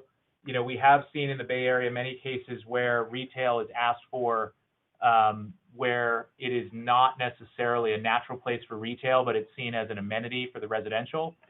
And one of the toughest issues with retail is the amount of parking that retailers want. And so this visual shows you from surface parking on the left side to podium parking, which we describe as in a structure but still at grade. And so then the building would be built above that parking structure, versus starting to go below grade. The cost of every parking space goes up and up and up as you move to the right side of this diagram. And so in our case here, we said that the 8,000 square feet of retail may require, 4 or 5 spaces per 1,000. And so that might be 32 or 40 parking spaces. And depending on the configuration of those parking spaces, they can cost $15,000 a stall. They can cost $40,000 a stall. And so all we did here was we made an assumption about the number of spaces and how they were configured. And again, in this case, and I see that we have the lower NOI, but the ability to pay for land is directly impacted by the parking. And so this was the all of the above scenario, but we've now taken parking out.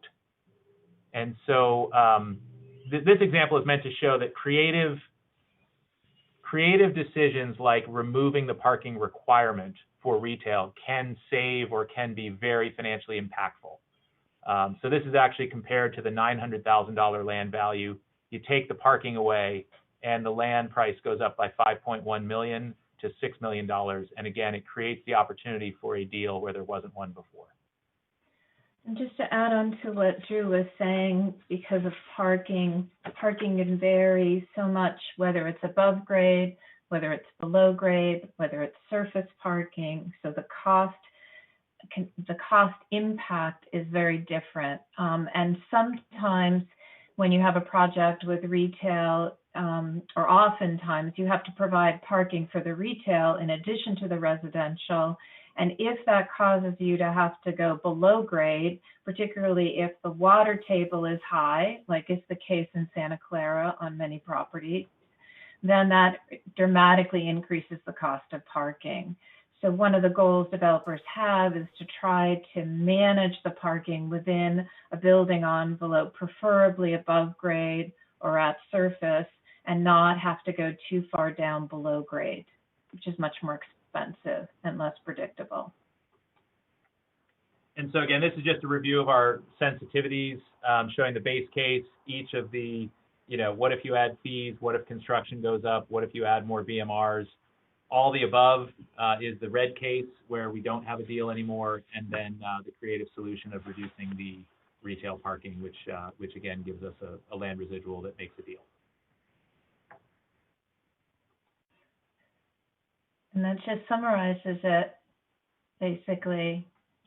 You know, so this is Murphy's Law. You know, if everything happens that could happen and go wrong, meaning that all the costs increase and the revenue is constrained, you may end up with no deal. But if there can be some creative solution that enables you to move forward, for example, in this case, no retail and parking reduction, then you still have a deal. So really the point of these sensitivities is to show you that there are many different policies that cities have to grapple with and priorities, and the fees alone can be, you know, deal with parks or infrastructure or utilities or public works needs. But all of these things that are policy decisions ultimately become financial costs or in some cases financial benefits to a project, and they can all affect the feasibility of whether a deal goes forward or does not. So we're close to on time, but if there are questions about this section before we turn it over to Jan, we're happy to take them. Are there any questions from the commission? All right, seeing none, we'll keep going. Great, thank you.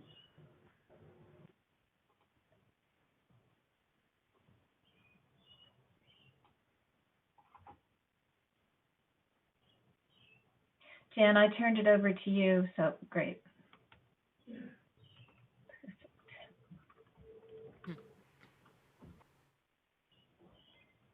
Okay, can everyone see my screen? Yes. Okay, and are you seeing the full screen of the presentation? Not quite, I don't think. Well, I believe so. I think, yeah. what do you think? I think I see it. I'm not sure if it's all the way, I can't tell if it's all the way full screen or not, but maybe it is. I think we're good, Jan. It looked like the chat box was covering something on my screen, but I think you've got your slide up. Okay, great.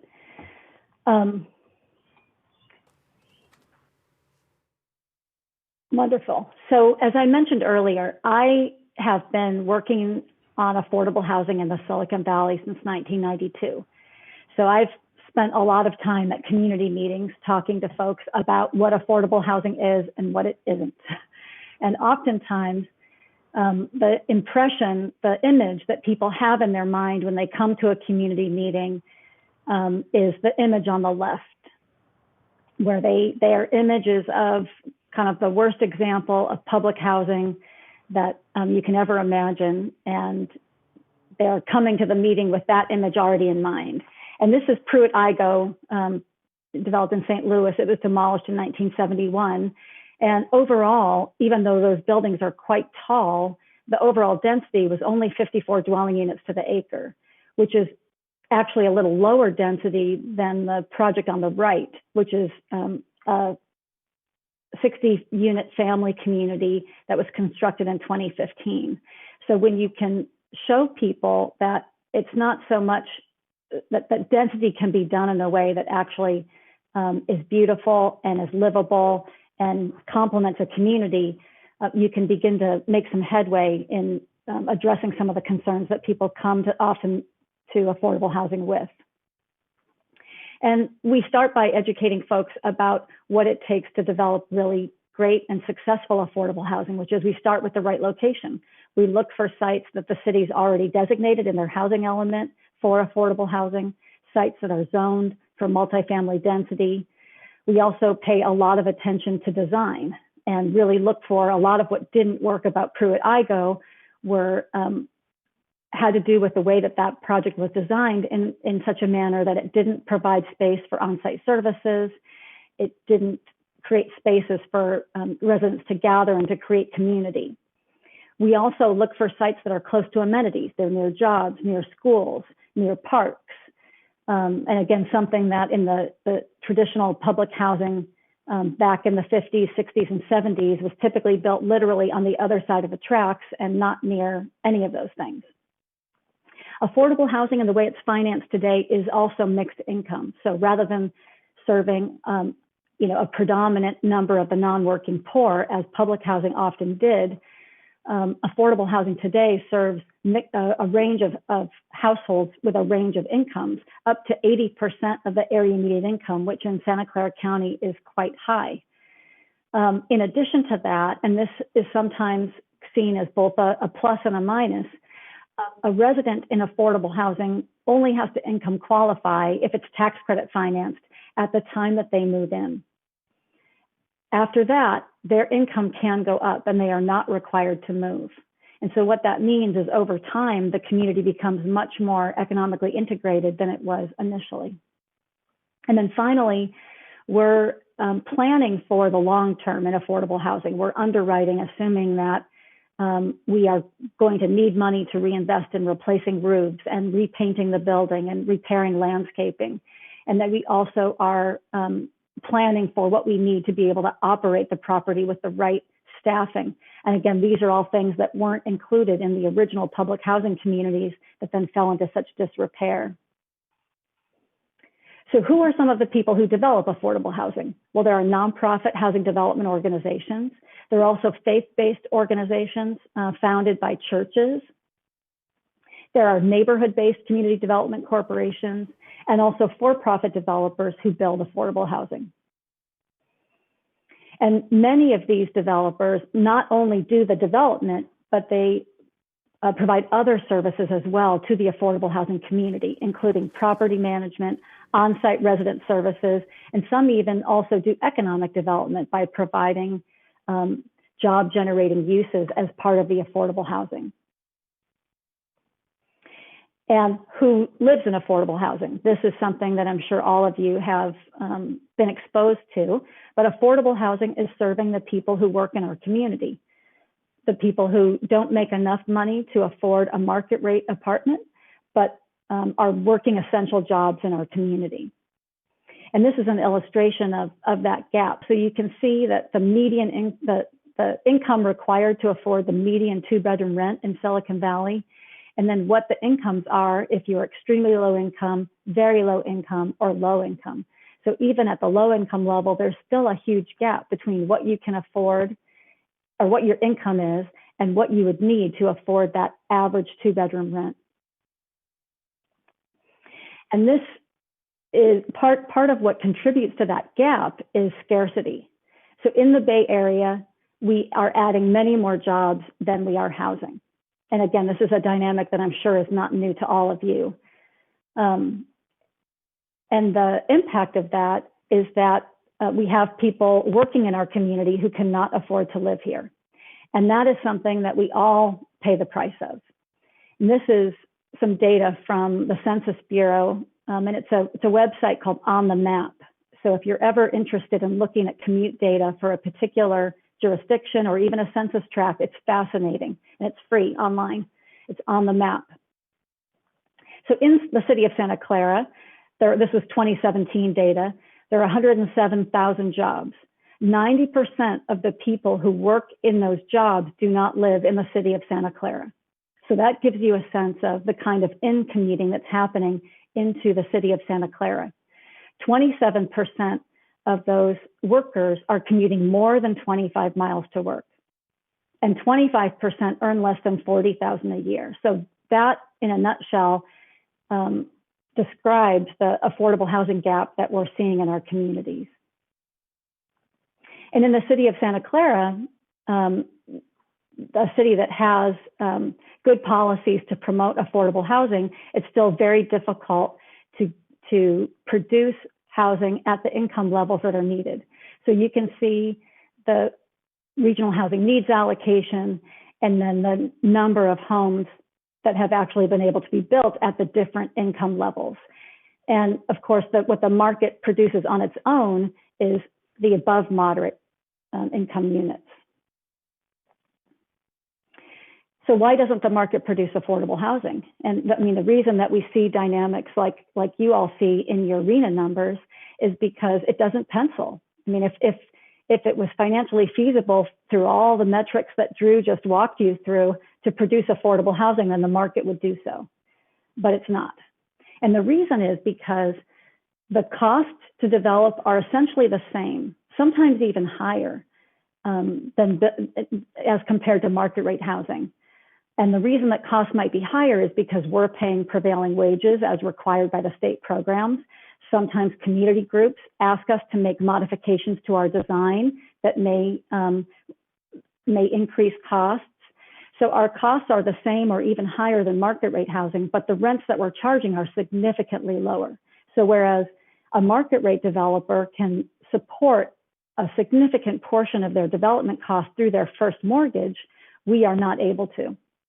So we have a very small first mortgage that the rents can support, and that creates the gap between what it costs to build and what the rents can support.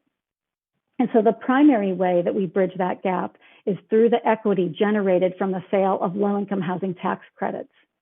And the city of Santa Clara has many communities that have been built in the city of Santa Clara through this program. And there are two different types of credits, the 4% credit and the 9% credit. And that percentage really just relates to the percentage of the project cost that can be funded by the low-income housing tax credit.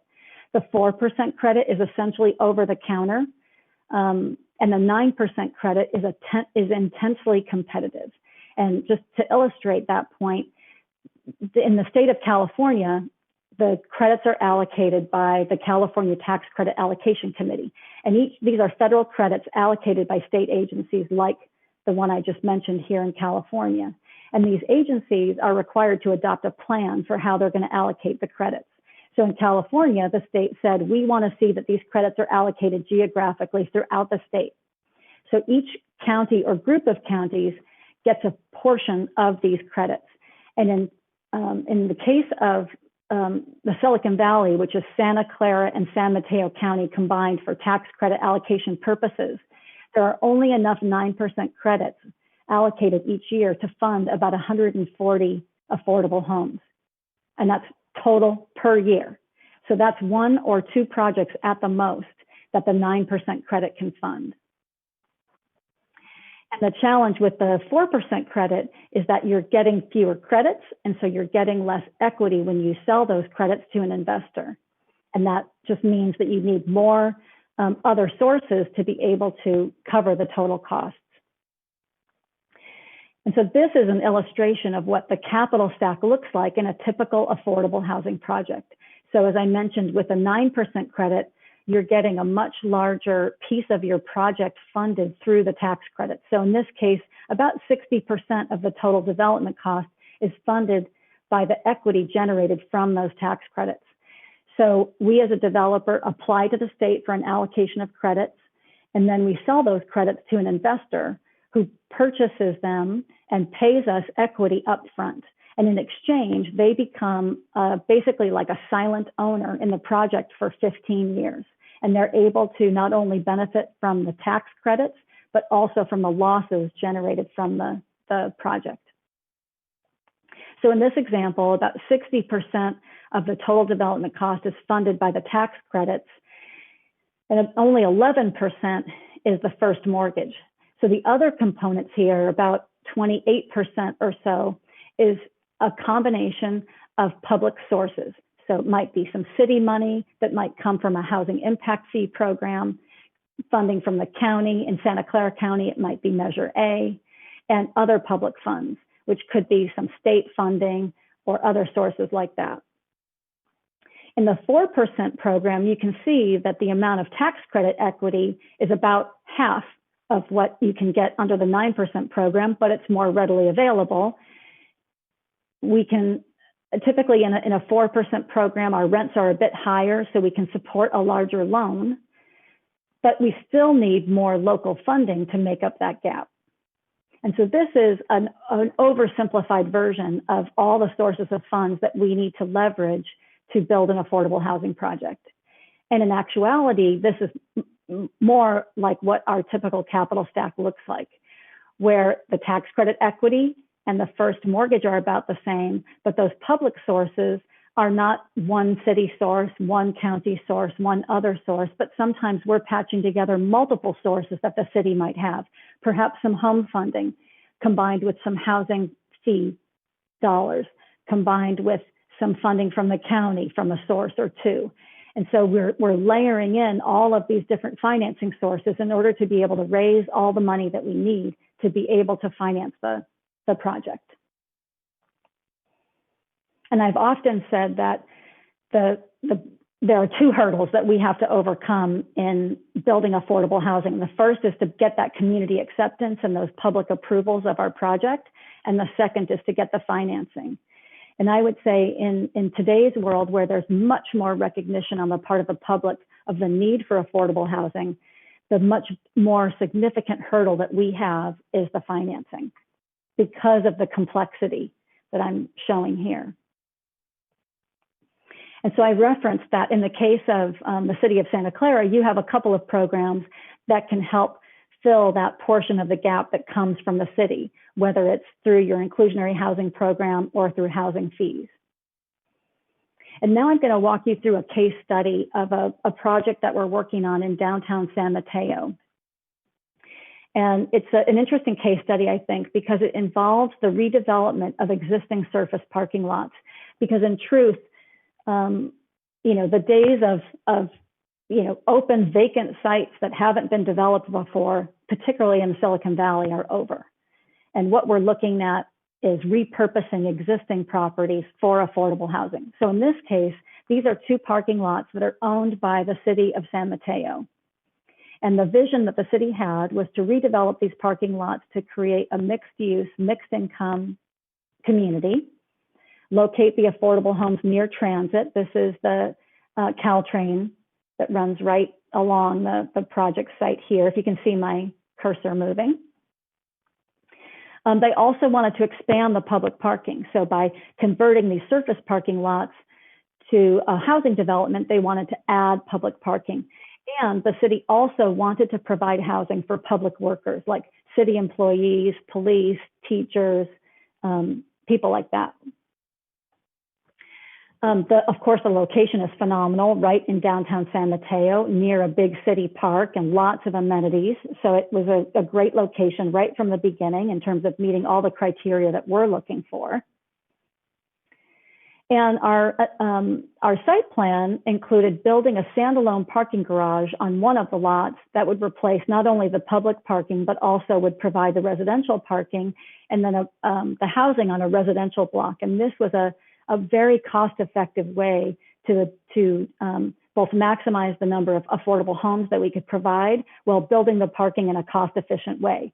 And you saw from the chart that Drew showed earlier that, depending on the parking from surface parking lot to below grade, it gets more and more expensive. And so in today's world, building an above grade parking structure, standalone parking structure, is the most cost-effective solution if you can't just provide surface parking. This is an example of the 5-story building that we originally designed that would meet the city's goal of providing 164 units on the site. And then AB 1763 happened, and the city said, we would like you to look at taking advantage of 1763, which provides for additional density for 100% affordable housing projects. And so in this case, what that allowed us to do was to increase the height of the building by 2 stories and add 60 more affordable homes for a total of 225 affordable homes now that's part of this project. So that was one nut that we had to crack, was how we could come up with a design where we could get the parking and the housing done in a cost-efficient way. So the next hurdle that we had to crack was how we could make sure that the new homes would be affordable to the people that the city wanted to serve. And this was generally the group that they were looking to serve: teachers, counselors, city workers, and then emergency responders. And this was when we began working on the project in 2017. And at that time, there was a huge gap between the incomes of folks that could qualify for traditional affordable housing projects and the income required to afford a new market rate home. However, in the last few years, there has been a huge increase in area median income. So this is showing, and this is a historical look back to the year 2000, showing the area median income as published by HUD. And of course, this is the dot-com bubble here when there was a 51% increase over 4 years in the county area median income. And then that median income basically flattened out for a significant period of time, for about 7 years, and then dipped during the Great Recession. And then during the recovery, has again spiked way up another 53% as of 2019. So what that means is that the incomes, essentially there's a complicated formula for how HUD calculates median incomes that I can get into if there is interest. But essentially what this means is that as the median income goes up, it means the income of people who can qualify for affordable housing programs goes up. So whereas previously under the old rules, the low-income housing tax credit program would serve people earning right around this level here, now the low-income housing tax credit program could serve people earning as much as this level. And that's because of the rise in median incomes. So what that meant to our missing middle households is that a number of folks who in 2017 were over the limit for affordable housing programs, meaning they would make too much money to qualify, now would qualify. And so we looked at, and what this meant was we would then be able to finance all of the homes using the tax credit program, which really reduced the financing gap that the city would otherwise have to fill.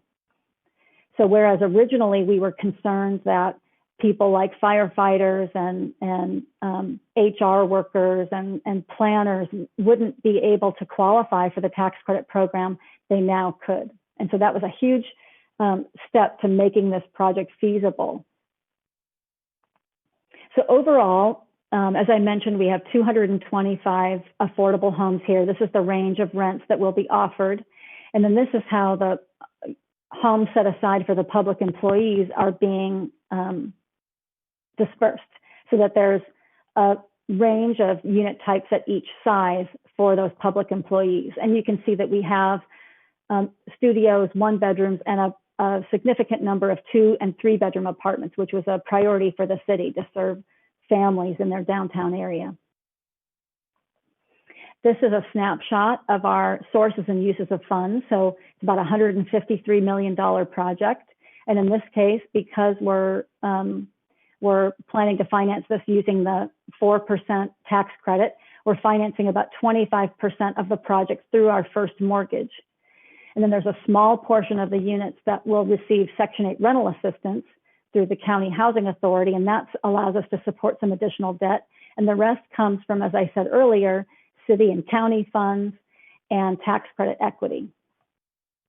And this is a visual of that capital stack, similar to what we looked at before. And basically, it's just illustrating how we layer in all these different sources to be able to not only build the project, but also meet the city's goals of who they wanted to serve, and making sure that we're matching up the qualifying incomes for the affordable housing program with the incomes of who the city would like to serve. And I see that there might be a question in the chat.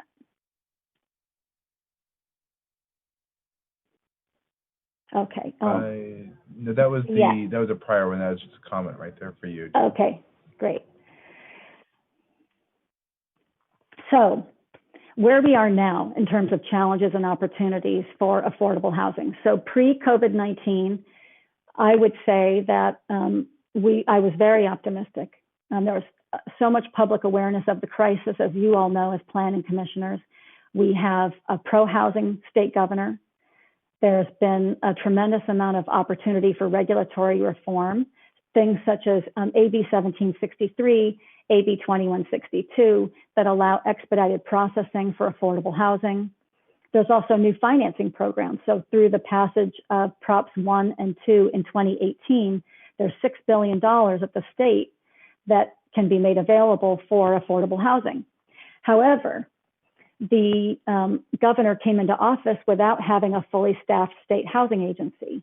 And it's taken him until this year, 2020, to appoint the new head of the state housing agency. So we lost, almost 2 years of the administration of not having leadership at the state to direct those new state funds and get them out on the street quickly and efficiently. So we're just finally seeing those state funds getting out into eligible projects this year.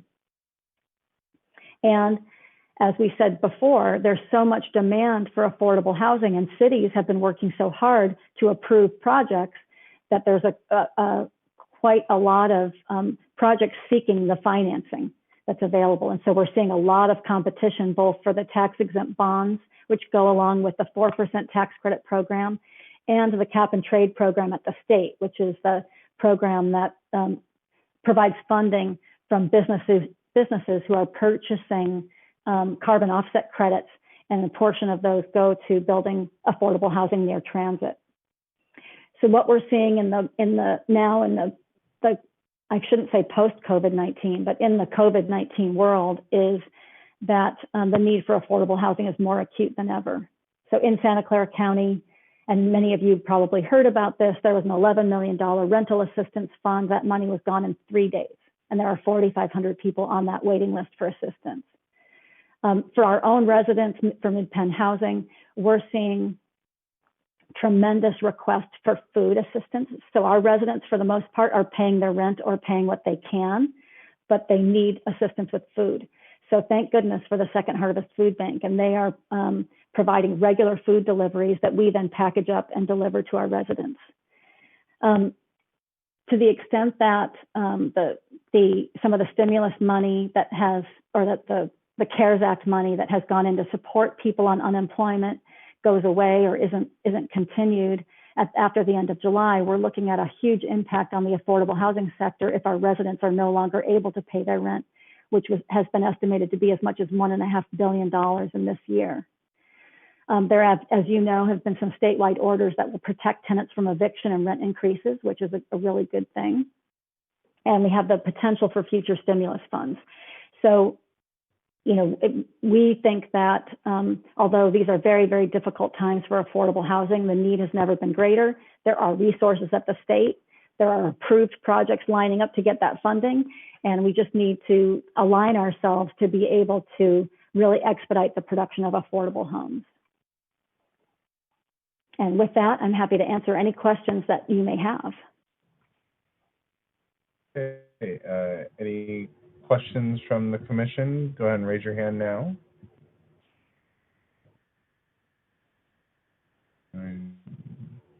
Oh, Commissioner Jane, go for it. I was wondering, how is COVID and the distancing at construction sites affecting construction in these projects? Yeah, good question. I'll answer that and then let Drew jump in of what he's seeing on the market rate side. But it's increasing costs because contractors have to essentially staff up to provide what is essentially as a nurse on site that's checking each employee when they come to the site and taking their temperature. So that's one thing. The second thing is that there are some tasks that are very difficult to do with 6-foot separation, like hanging drywall.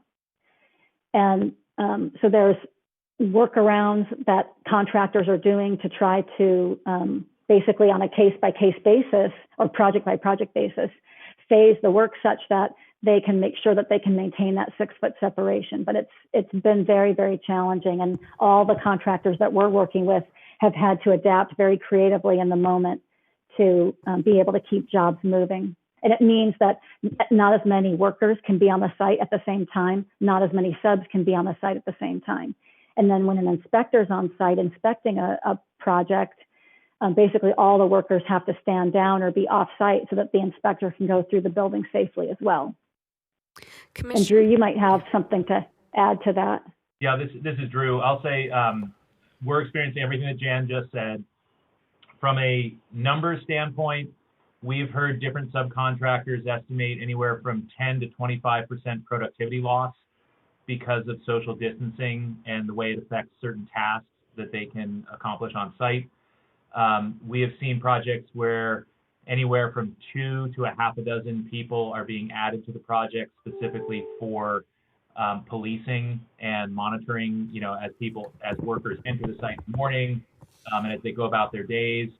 And then there's really the practical stuff, which is the toughest for us all to deal with, where we had a job site where we initially said that because of social distancing, workers to the job site could not carpool because we didn't want them, 5 craftspeople in a pickup truck on the way to work. And the first thing we discovered within a couple days is that people were still carpooling to work. They were parking 2 to 3 blocks away and then each walking into the sites independently. And, so we are doing as best as we can, as all contractors are, to police those types of behaviors and to promote safe distancing behaviors. But the reality is that, if you were asking 5 craftspeople to drive, an hour to work in 5 different vehicles, that may or may not be a feasible reality for them. That's where it really gets tough. I had noticed that San Jose passed an emergency ordinance saying that to expand work hours.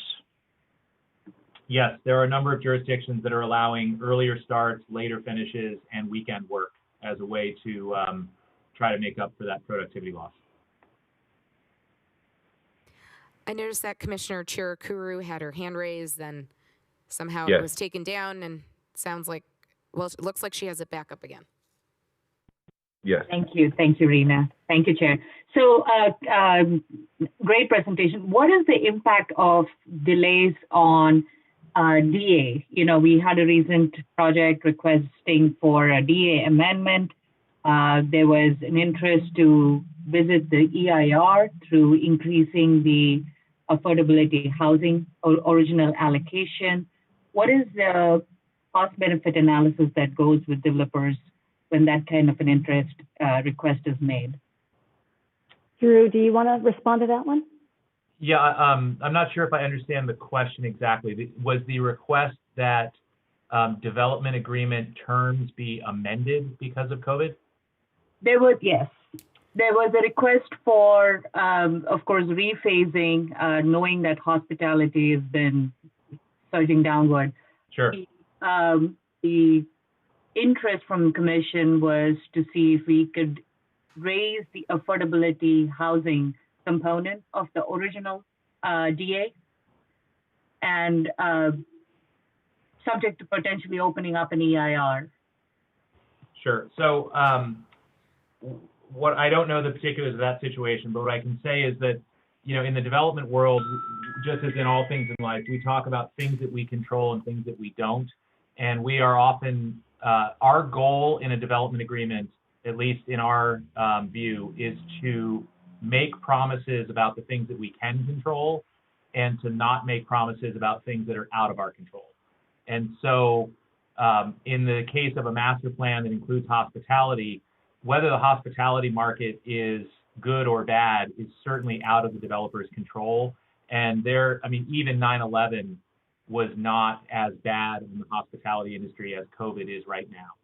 So if a developer is saying that my hospitality property is so drastically impacted, and if that's the trigger that allows other things to happen, I can certainly understand why they might be asking for relief or for a resequencing.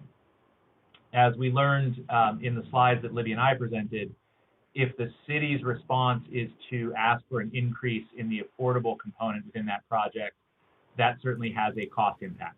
And so it's not to say that you can't ask for it, but if you're asking for increased affordability, it would have a cost impact, and I'm sure that's creating the back and forth negotiation with that developer. Thank you. That was helpful. That's all I have. Thank you, Commissioner Cherukuru. Commissioner Ikezi.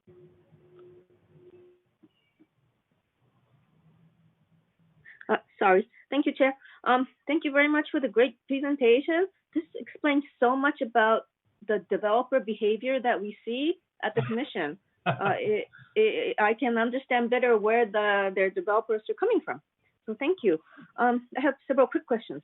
How much does getting that entitlement add to the value of the land? So it depends on what you're asking for, right? As we discussed earlier, the rights associated with land are what gives it its value. And so if you think about the multifamily example we went through, we painted a picture where there was an obsolete retail building worth $5.5 million. Once we secured the rights to build a multifamily property in the base case, we thought we could pay $16 million for the land. So I would say in that simple example, when the entitlements are secured, and that means that all appeal periods are expired and they can't be challenged anymore, the land is then worth $16 million. The question oh, thank you. Sorry, I'm sorry. Sorry, the question that we often get is, if the entitlements are going to take 2 years and it's going to be worth $16 million when you're done, can you pay us $12 million, 3/4 of the way through the process? But in California particularly, entitlements are binary. You either have them or you don't. And it's very difficult to ascribe a value, an increased value to a piece of property during the process before the entitlements are finally secured. Thank you. So once the entitlement is given, then the land value is pretty much locked. Well, if all the other assumptions are perfect, and right. And certainly you can get entitlements and then have something like COVID happen and all the assumptions are thrown out the window. Thank you. The next question is, this analysis was really helpful to understand, but one thing that the Planning Commission has a real hard time with applicants is getting to the applicant to build at a higher housing density. And we're always told that it's because higher density means higher construction costs because of a different class of building. So how does that impact? I can see how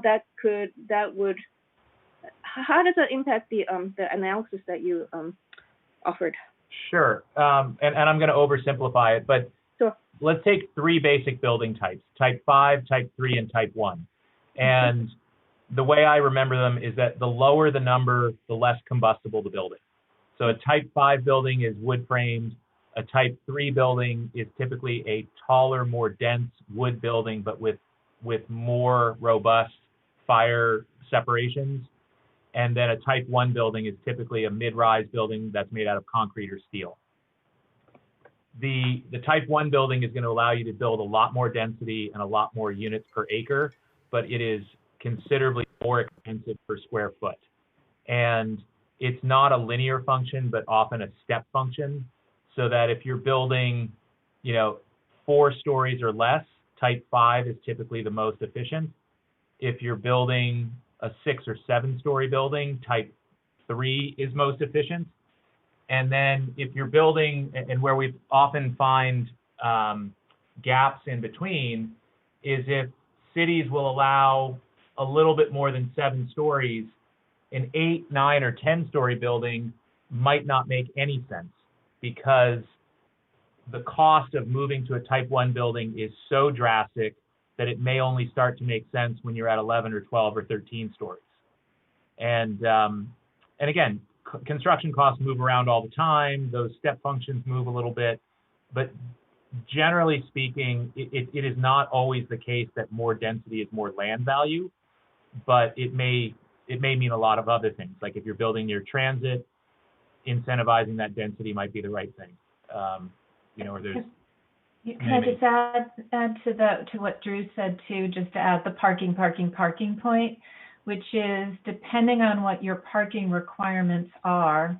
For example, for every floor you go up, if you have to provide, say, 1 to 2 parking spaces per unit, it makes a dramatic difference. So just to build on what Drew said, often buildings are a combination of Type 5 over Type 1, which is like a Type 3 construction, which means there's concrete podium that has parking in it, and then on top of it you can build wood frame. So you can get 2 or 3 stories of concrete with parking, and then you have wood frame above it, and that's more cost effective than a full Type 1 building.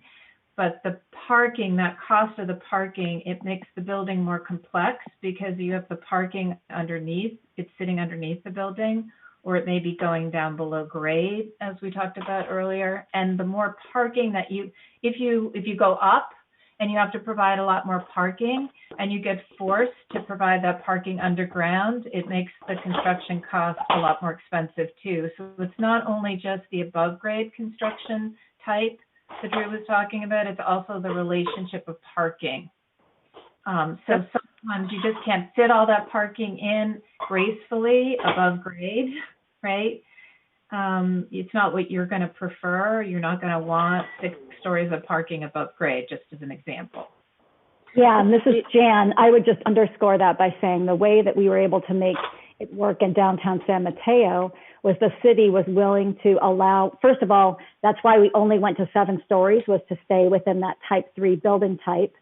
And then secondarily, that was the maximum number of additional homes that we could provide, and because we weren't increasing the parking. So we still had to be within a parking ratio that we felt could work.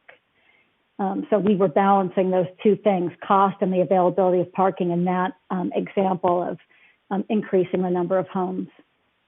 So thank you very much. Is there like a sweet spot with the housing?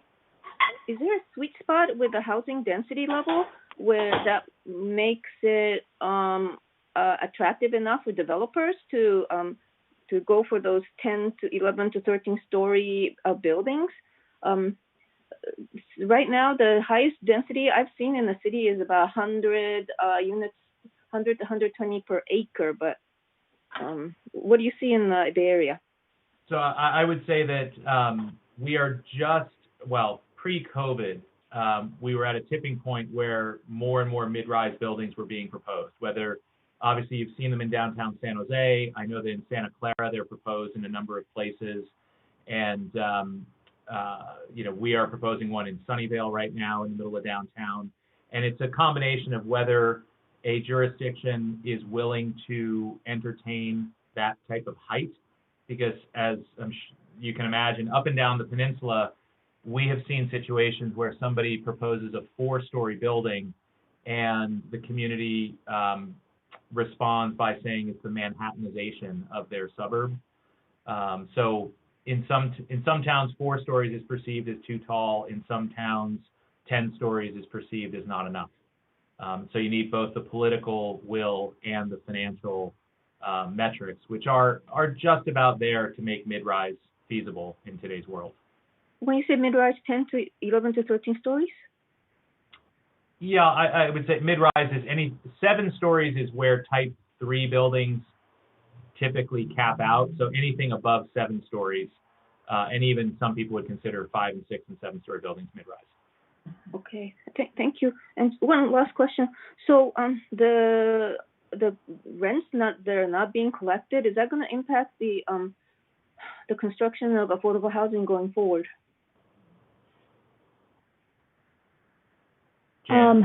I think no, I don't think it will. And the reason I say that is because the biggest need for rental assistance out there are people that are not already in affordable housing. So the residents of affordable housing are that much better positioned to be able to weather this crisis.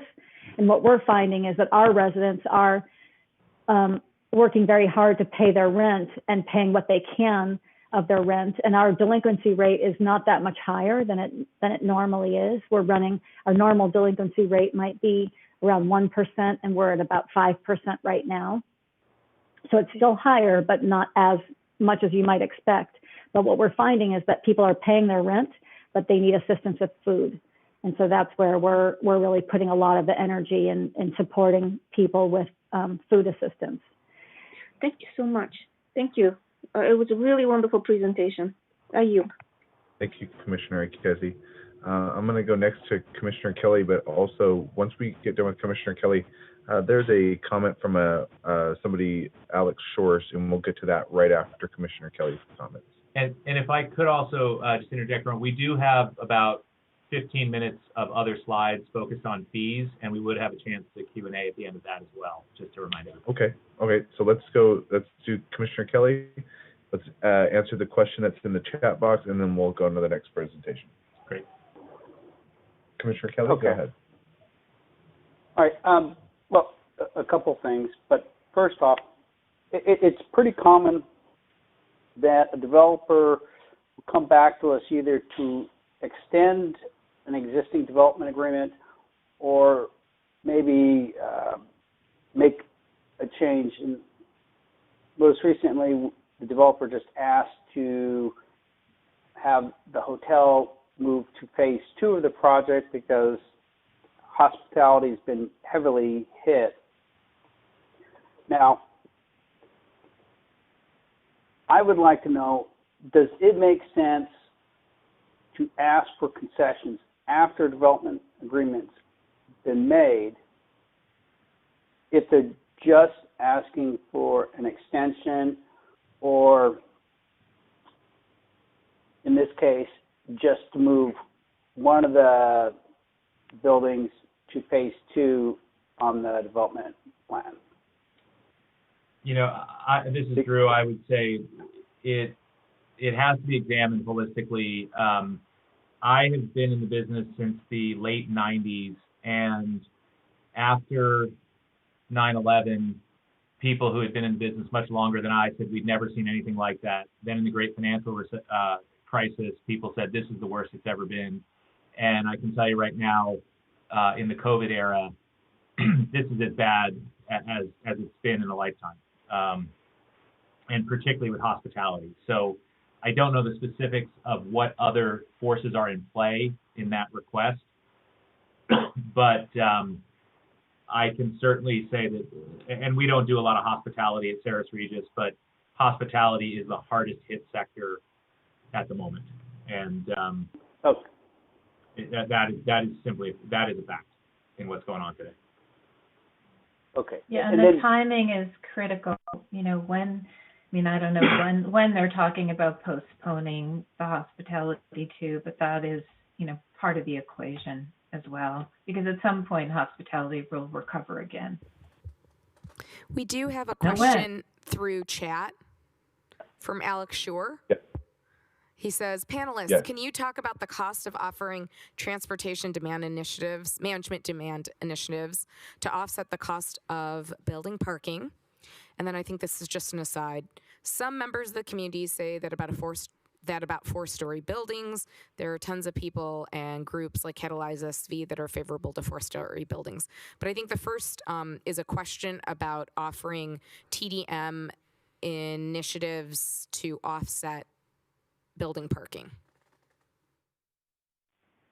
Well, this is Jan. I can start, and then Drew, I'm sure you have some experience as well. But yes, we are doing this. And the cost typically that we're looking at includes the cost of providing reduced price bus passes or transit passes for our residents. And in Santa Clara County, the VTA has a wonderful program that our residents out at Riverwood Grove and Riverwood Place take advantage of, and the light rail goes right past that complex. So we have to factor in the cost of those reduced price transit passes into our operating budget. And so we capitalize that up front into that operating budget so we can make sure that we've got the money to be able to continue that program, for indefinitely to benefit the residents. The other thing that we've done is provide information in the lobby of the building, including in San Mateo. We have a live screen that's showing all the departure times of the buses and transit in the area, so that there's all the maps showing all the different routes, so that people can easily find their way of what bus route do I need to take, because a big part of using transit is making it easy for people, helping them understand, okay, how do I get there? If I have to make a change in the bus, how do I do that?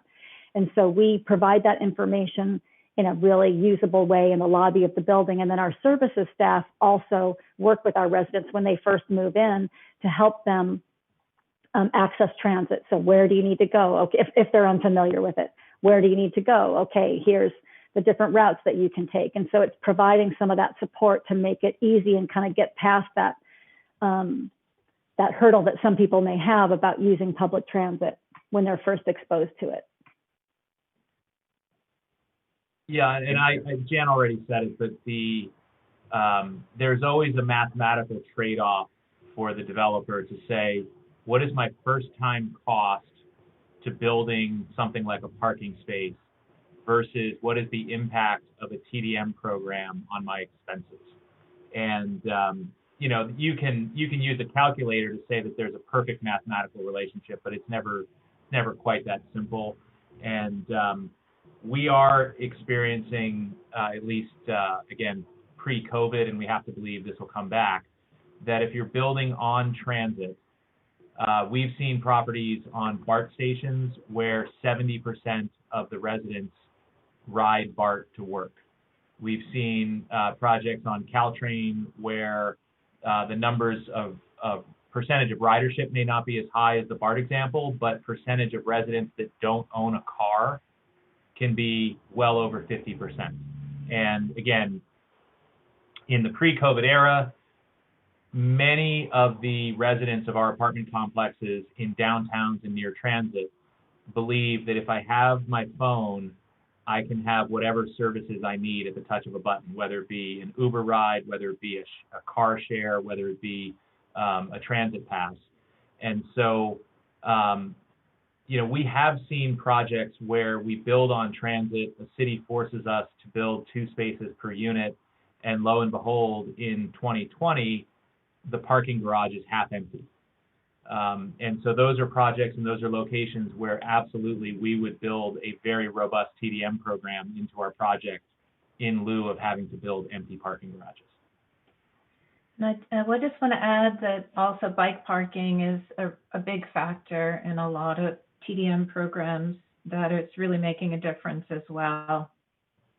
Yeah, good point, Libby. That we're doing a lot of planning around bike parking, and it's almost as important as planning for trash in our new buildings. Yeah. The other thing I wanted to mention really quick that Drew reminded me of is Mid-Penn has now implemented a no car preference in our first communities, and we have found that to be quite effective in essentially providing a preference for some of the units for residents who are coming to the community and don't need a place to park their car.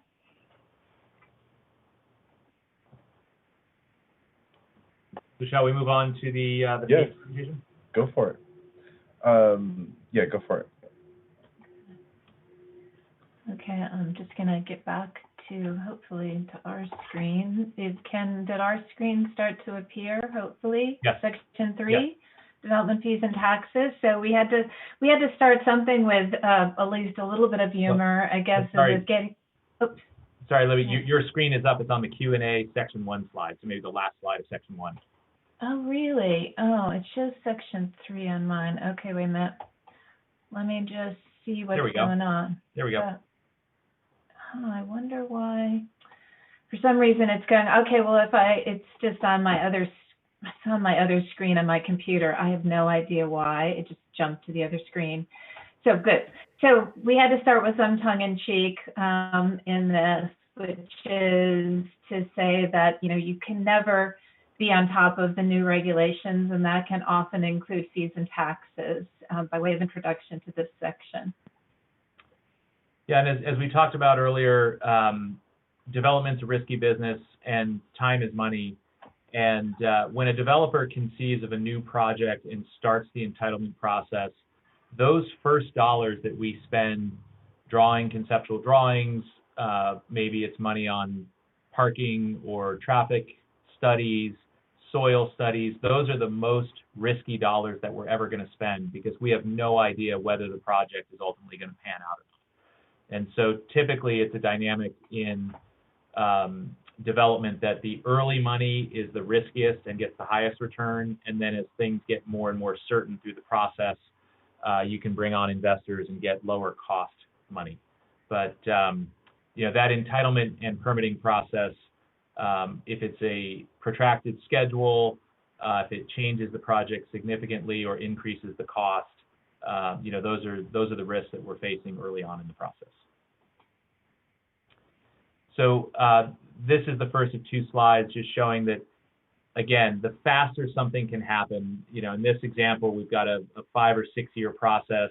The developer is spending heavily in the first 2 or 3 years, gets a project built, and ultimately brings it to fruition, after 5 or 6 years, versus the next example, which illustrates a protracted entitlement process, 5, 6, 7 years before you get something built. And quite frankly, in our Silicon Valley landscape, not that long ago, it was reasonable to expect projects to get processed in a year. Today, it's probably 2 or 3. But if a developer sees that a project or a process is going to extend 5, 6, 7 years, oftentimes they'll just turn off the spigot and look for other opportunities, because it's very difficult to see the light at the end of the tunnel with that kind of protracted process. And we wanted to talk about impact fees in relationship to public improvement plans or capital improvement plans and the infrastructure that is needed to build out a community. So in some cases in Santa Clara, you have areas that are large acreage areas where there's a lot of infrastructure that has to be installed in order for development to occur. You also have smaller infill sites where the amount of infrastructure that might be required is far less from an offsite standpoint. When developers are approaching a project, let's say a large-scale acreage master planned project, and the city is looking at the investment that would be required to bring that project to fruition, they're going to ask for an improvement plan to be made that says, how are you going to deliver these public infrastructure improvements to enable that project to move forward? Sometimes the developers will, undertake and pay for all of that public infrastructure as part of the development project. That adds a lot of upfront cost. It adds a lot of risk to the project. Sometimes they'll be able to, in essence, share that cost among a number of properties that might be in the area. Or alternatively, the city may have an impact fee program that allows for those costs to be distributed across the city as a whole or across a particular area of the city, as some of the fees in Santa Clara have been done. Whenever there's an impact fee program that is put together by the city, and an impact fee program, for example, analogous to your traffic fee program and your park fee program, there has to be a nexus study done that demonstrates that there's a reasonable relationship between the burden on new development, so how much it's going to cost to build these new public infrastructure and public facilities, and what's new development's fair share of these costs, as demonstrated by this nexus study and illustrated by this graph here. So if the infrastructure that was being created was going to benefit existing development, then a share of the cost of that infrastructure improvement would need to be borne by existing development. Whereas if all or 100% of the cost of this new infrastructure is entirely attributable to new development, then that new development will be picking up the entire share of that cost.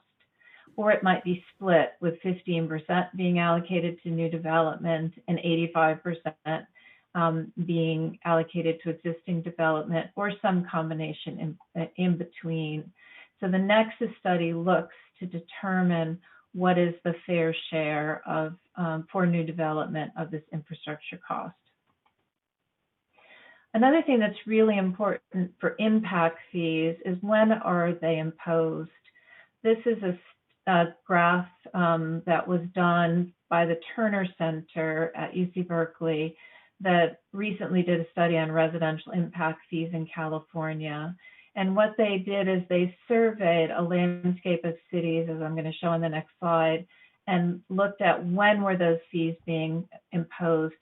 In most cities, fees are imposed at the time of either a building permit application or the issuance of building permits. So when the development is going into construction. Obviously, there are some fees, like, for example, these are not impact fees for infrastructure, but there may be some fees like planning review fees or other things that will occur in an earlier time period. But most often, impact fees are paid during the building permit time period. And another thing that this study did is it looked at a sampling of cities and counties across California, and then it did an in-depth case study of cities and counties to look at what were typical costs for residential impact fees for both multifamily units and for single-family homes. And then it compared those.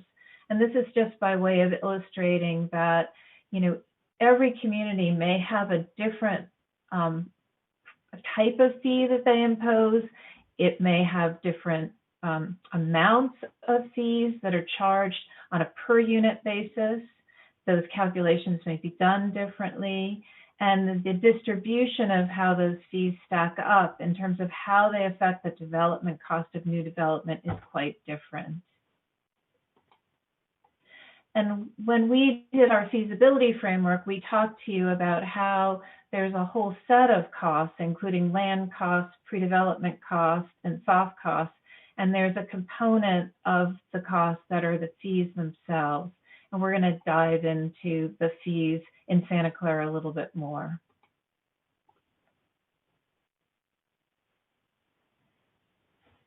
Oops, sorry, I was on mute. This is Drew. Not to get too deep into the policy making behind the fees, but traffic impact fees are a reality everywhere. We know that Santa Clara, I think, is currently looking at the changes, as many cities are, from level of service calculations and impacts to vehicle mile traveled calculations, which are a little bit different. But the idea, of course, is that new development, if it causes traffic impacts, would mitigate those either by in lieu fees or intersection upgrades and other traffic improvements. Some of the recent changes have spread from property types that did not have traffic impact fees before to property types that do, or simply increases.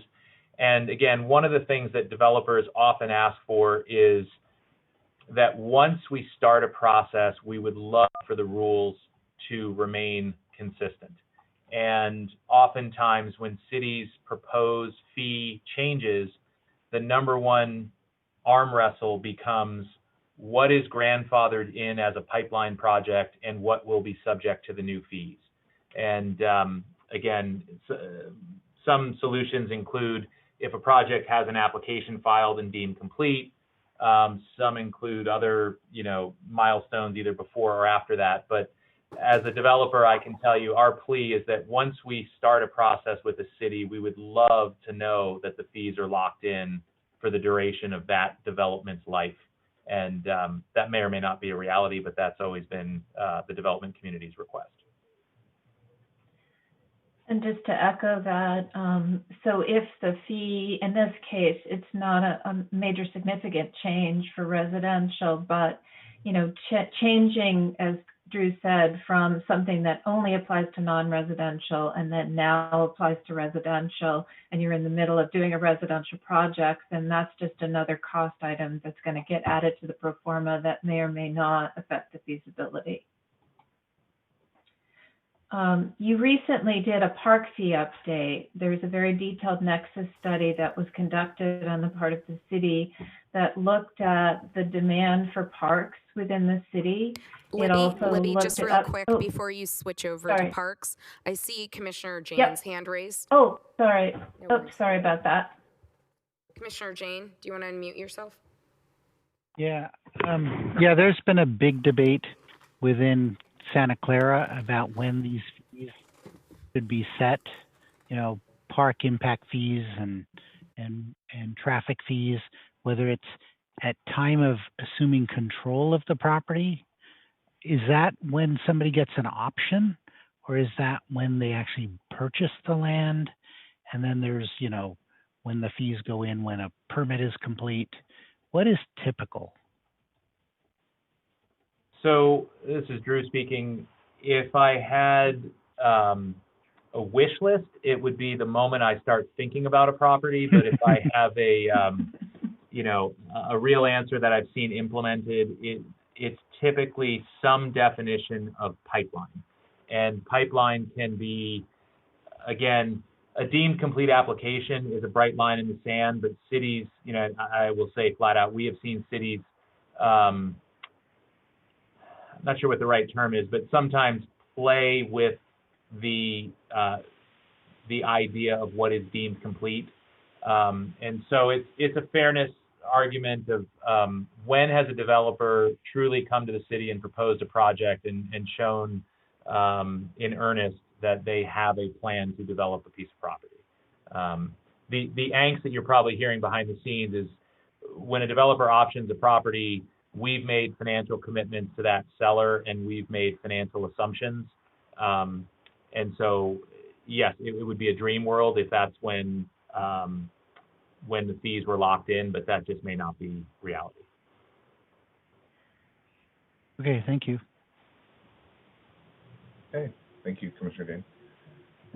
Go ahead with your presentation. Okay, great, perfect. So when the City Council was considering the park fee update, there were 3 policy alternatives that were presented to the City Council that included increasing the fees to fully recover the park improvement and land acquisition costs, to a second alternative, which was to phase in the increase of the fees over a 3-year period, and to phase in both, so the improvement costs and the land acquisition costs over time. And then the third alternative was to recover just part of the park improvement costs. And just building on what Drew said earlier, if you were a developer that was in the process of having a project underway, you would want to have the fees phased in, or you would want to have the fees be locked in at the prior levels prior to the increase. And related to that this is what your fees are right now. These are the current fees. So if somebody is moving forward looking at a deal, they're going to price the fees in as of today. But if they were doing a deal 2 years ago, they may or may not have been able to account for whatever the increase was that occurred because you recently increased your park fees. So some of the development considerations related to impact fees, and this is another graphic from the Turner Center that I think has bearing here, is that the basis for the impact fee calculations is critical. So what are the land values? For example, when you update something like a park fee study and you do a comprehensive update, you're going to comprehensively update land values. Well, land values have increased quite a bit in Silicon Valley, so your fee will be higher because it will reflect those higher land values. Capital improvement and facility costs also get updated, and with the cost of construction going up, dramatically lately, that also impacts what the fee amount will be.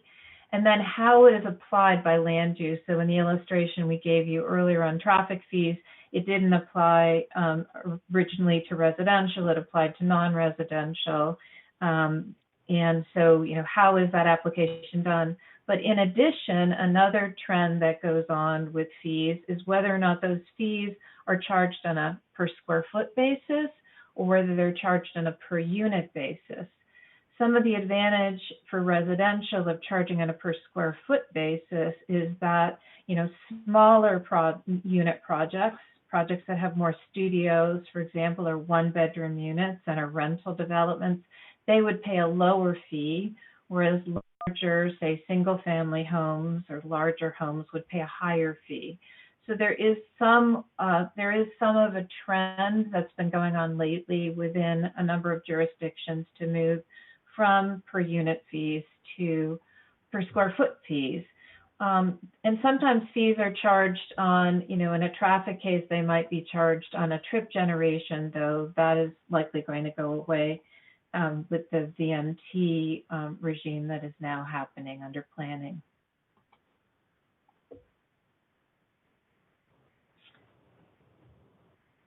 So on the inclusionary fees, again, our understanding and what we showed you through the example is that the percentage of affordable housing required to be included in a multifamily project or a for sale development can drastically affect the land value. And as we showed, a move of 5% increase can be millions and millions of dollars on the land residual.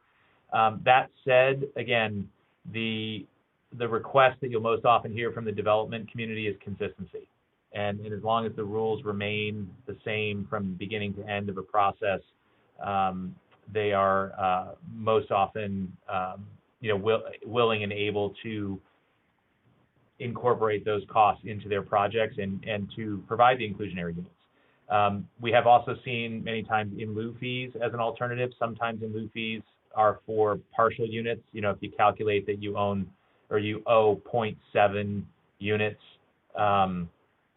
the fractional units can be paid in lieu fees. And, we applaud Santa Clara that they recognize in smaller projects, such as projects less than 10 units, the in lieu fees are allowed to be paid in lieu of providing the units, because small projects, quite simply, are much, much less forgiving to accommodate those types of things.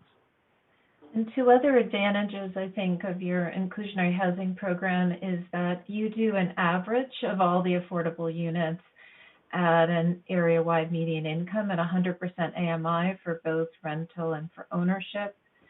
And that allows the developer the flexibility to provide a variety of units and to potentially partner, which is also allowed in your ordinance, through an alternative means of compliance, like land dedication, or you could potentially partner if the project was large enough with somebody like Mid-Penn, and they could provide affordable housing units that were deeply affordable at 50% or 60% area-wide median income as a way of, meeting part of that obligation, and maybe other parts of the project could have units that would be available at higher incomes.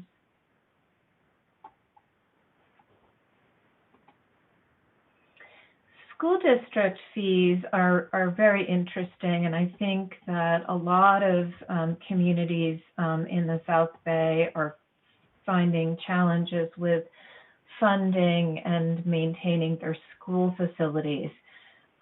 Typically, throughout the state of California, most school districts charge fees based on what's called the Level 1 assessment, which is a statewide set fee and provides a benchmark above which fees cannot be raised above that amount. So it's set by state law, and it has to do with the amount of school facilities that you have and the demand on those school facilities.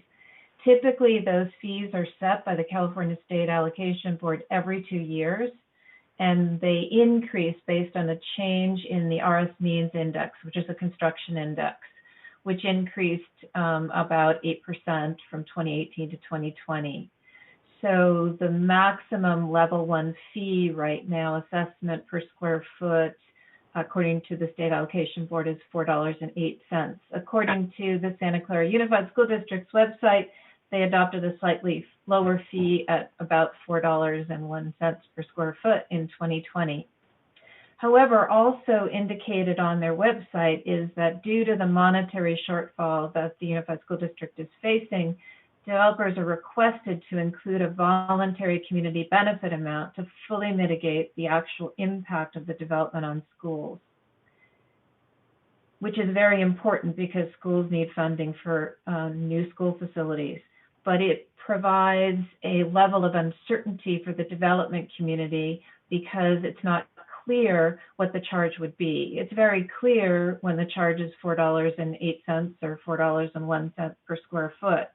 But when there is this voluntary community benefit, and it's something that needs to be negotiated and is something that is determined most probably in collaboration between the school district and the city itself, it can add a lot of uncertainty into the development process. And that's something that I'm seeing more and more for the different cities that I work with in the Bay Area. So this slide is a visual representation of the different types of fees that can make up the sum total of municipal fees that we find on a project. We did do a little bit of a survey in the surrounding area and generally found that for a typical multifamily project, fees from San Jose, Cupertino, Santa Clara, Sunnyvale, Mountain View, and even further north can range from about $30,000 a unit to $55,000 a unit. And again, not here to discuss the policy decision of high or low fees, but Santa Clara seems to be on the higher end of that with the recent park fees. And you know, we estimated, I think, in the $50-something thousand range for Santa Clara, as a matter of fact. And the school contribution is something that is a variable in here, just illustrated by the pink here, could be an additional amount, and there could be offsites or utilities that could be charged. We didn't include the actual utility impact fees in the analysis that we did for this purpose. So to come back to the feasibility framework, we have Libby, I this see base case. Commissioner Jane has his hand sorry. raised. I'm sorry, Oh, great. Libby. Hi. Commissioner Jane has his hand raised. Great, perfect. Yeah, so, you know, before we did our park impact fee, I think it was probably in about 2014 or something, we were charging like $150 per unit, and then we raised it to like $30,000 per unit. And developers didn't blink an eye. They didn't slow down development one bit because we were basically in line with our neighboring cities at that point.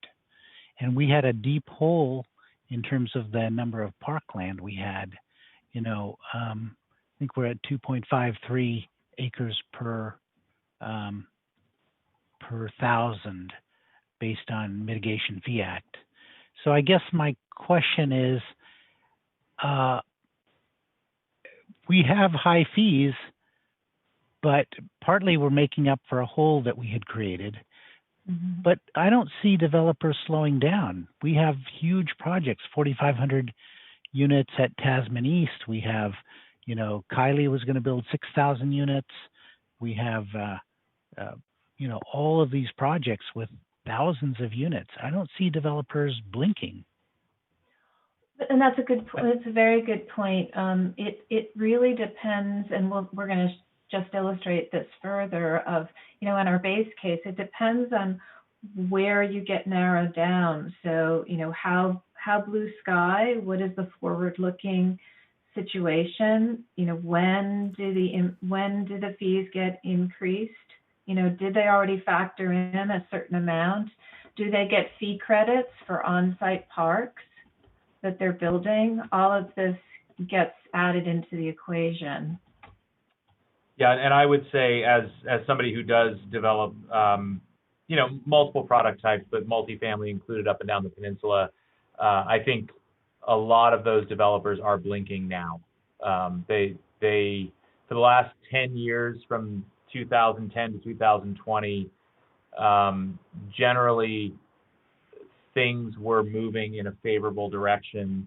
But, you know, one of the things I think a lot of people may not realize, land values probably peaked in 2016 or 2017, because even though the perception has been that rents have been rising for 10 years and that land values have been rising most of that time, construction costs and fees, exactions, and community benefits from cities have also been on the rise. And when all of that goes into, you know, the pro formas that developers run in the background, I think our view is that land offers peaked in 2016 or 17. And even though there was a lot of activity talked about in the last 2 and 3 years, many of the land deals that were structured in the last 2 or 3 years were at lower numbers than that peak. Okay, thank you. Thank you, Commissioner Jane. Commissioner Cherukuru? I have a question on the school fees. It was dramatic to see the difference. So while it's voluntary, what have other cities been asking for in terms of the schools? Because I know the schools are really hurting. While it's universal for most of their entitlement process, it's the cost of construction in the region that's dramatically different in each of those, in between each project. So I'm curious how jurisdictions are, or are we still left with a shortfall with cities being under-equipped? Well, one distinction to make is that school fees are typically paid to a district which may or may not be politically aligned, financially aligned, or even geographically aligned with the city boundaries. So as I'm sure you're familiar, there are areas around Santa Clara where you may have a San Jose address but be in the Santa Clara Unified School District, or or vice versa in other bordering situations. And so schools are interesting. School districts are interesting to talk to about this, because they will also, at times, there are perceptions within cities that more development is going to overwhelm the school system. And yet there are many school districts right now that will tell us that they're facing declining enrollment. And because of the way California funds its schools on a per student basis, schools run most efficiently when they're full. And so we've seen districts over the last few years debate whether they should close a campus so that other campuses within the district are running at capacity, or whether they should promote development so that they have more headcount within the campuses that are open. So a long way of saying it is, particularly when it comes to the voluntary contribution, there's no doubt that schools are underfunded and they're stressed. There's no doubt that when they're at capacity for their campuses, they run most efficiently. And finding that balance when the entitlement process is disassociated from the school district can be very challenging. Thank you. And again, sorry, go ahead. Sorry. And again, it's, I think, directly proportional, because when you say schools are also having a reduced intake, it really is based on the actual funding to pay for good teachers, workforce housing for teachers. There's a lot at play there. So schools are losing, teachers, and thereby impacting their retention of students. So go ahead. Right. Absolutely true. I just want to give you a couple of other ideas of what's happening in some other cities. So some school districts have very large parcels of land dedicated to schools that include large amounts of surface parking. Some are looking at the possibility of a more urban school framework where there's, more density. Sorry to interrupt you again. Oh, sorry. Commissioner Jane, you had a question? Yes, I did. So the difference between school enrollments is Cupertino is losing schools because they're losing enrollment, but that's because they're not building housing, and all the old people are staying in their single-family residence. But Santa Clara is building a ton of housing. We have 3 new schools opening. When they open, they will already be full. Got it. Thank you. That's great. Are they looking at some strategies that some communities are looking at is just using their existing school sites a little bit more efficiently. Some are looking at strategies of sharing parkland between schools and the local neighborhood, so there's shared use of the park facilities. I don't know if that's, or the play fields, the ball fields, et cetera. I don't know if that's done in Santa Clara, but that is something that's being considered in several other districts. Everyone, I just want you to see Vice Chair Salim's note to the panelists that he'll have to leave close to 10 p.m. And I do think that we actually only have a few more slides, but then there are questions maybe for the attendees. So just, I know we're getting closer to the end, but we have a little bit more content and then probably some questions. So we have 2 raised hands, but I think we might have answered those 2 questions. Commissioner Cherukuru and Jane, do you still have questions, or? No, I'm good. Sorry. Okay. Sorry about that. Go ahead and proceed your presentation. Okay. So just going back to the sensitivity analysis that we showed you before. So Santa Clara has a 15% on-site below market rate requirement. So in the pro forma that we did, it was about a $5.4 million net operating income. So it ended up with a residual land value of $11 million when we took the value less the total cost. And so we still have Yahtzee, it's still working. So what happens if we add the 15% on-site BMR, but then there was to be a $30,000 per unit fee and school increase? This is just a theoretical sensitivity analysis. If that happened, there wouldn't be a deal because the residual land value would go well below existing value. The point of this exercise is not to say that that's what you're intending to do, and not to say that is the consequence of any of the policy decisions that the City Council may have made or may make in the future. We're just trying to show you how this could affect the development economics for a developer. And when they are faced with this, they have to make a decision. Do they go forward with this project? Do they hope that their revenues are going to increase enough that they can offset it, that rents are going to recover, post-COVID-19, that somehow in the future rents are going to go up, or construction costs are going to decrease enough that they're going to offset whatever that $30,000 increase was.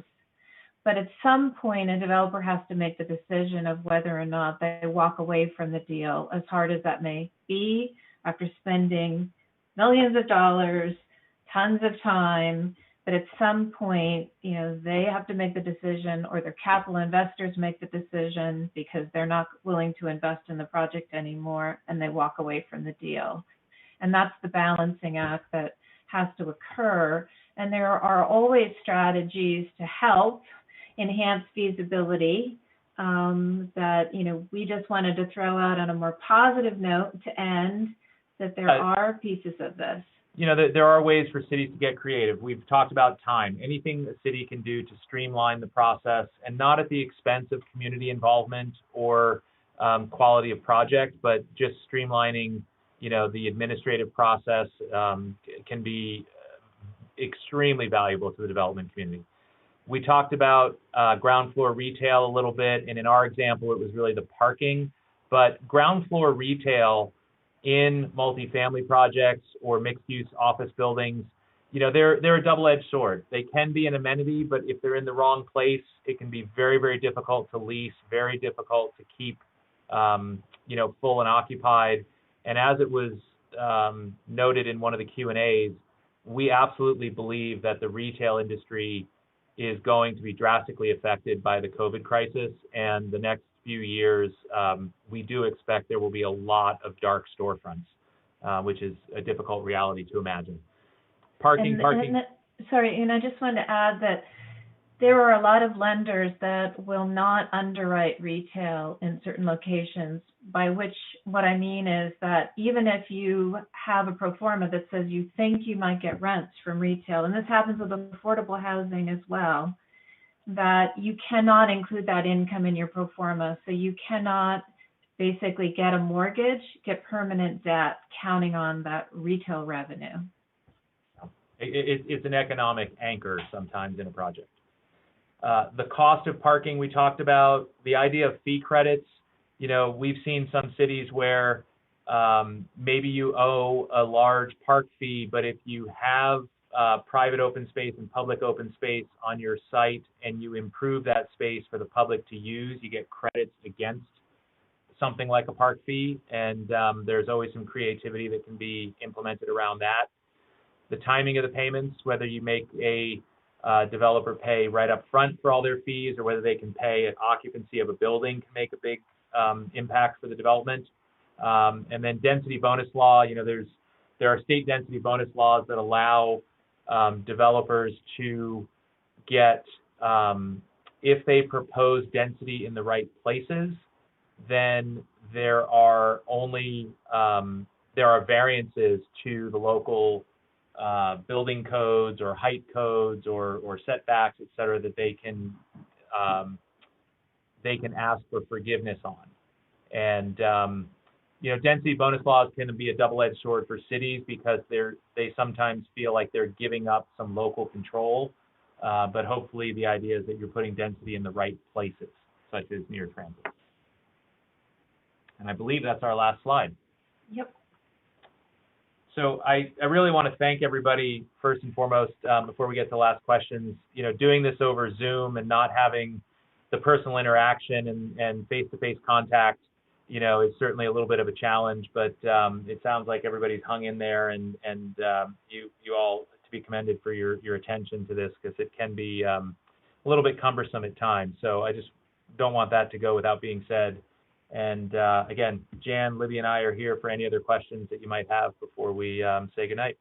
Thank you, Drew. Thank you, Libby. Thank you, Jan.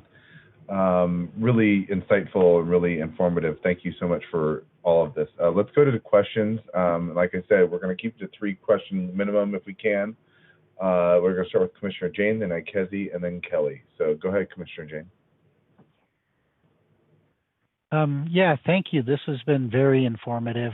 We always struggle with, whether a project pencils out, and that is coming to a head with our downtown plan, because as you said, many lenders won't lend if a project has retail. And we're trying to build a downtown with ground floor retail. So that will be an interesting exercise in financing. My question is about the timing. I've been sort of pushing this idea for some time that, once a lender has invested a lot of capital, the carrying cost of that capital becomes quite expensive towards the end of a project. And, at the end of the project, you could potentially speed up a project if you allow a developer to expand their work hours. Or, I worked in Silicon Valley, we work around the clock.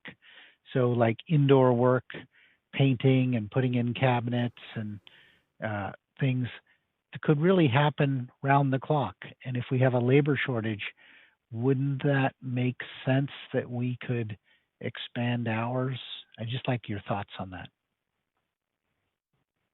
So I would absolutely say that the expanded hours, similar to what San Jose did, can be very effective.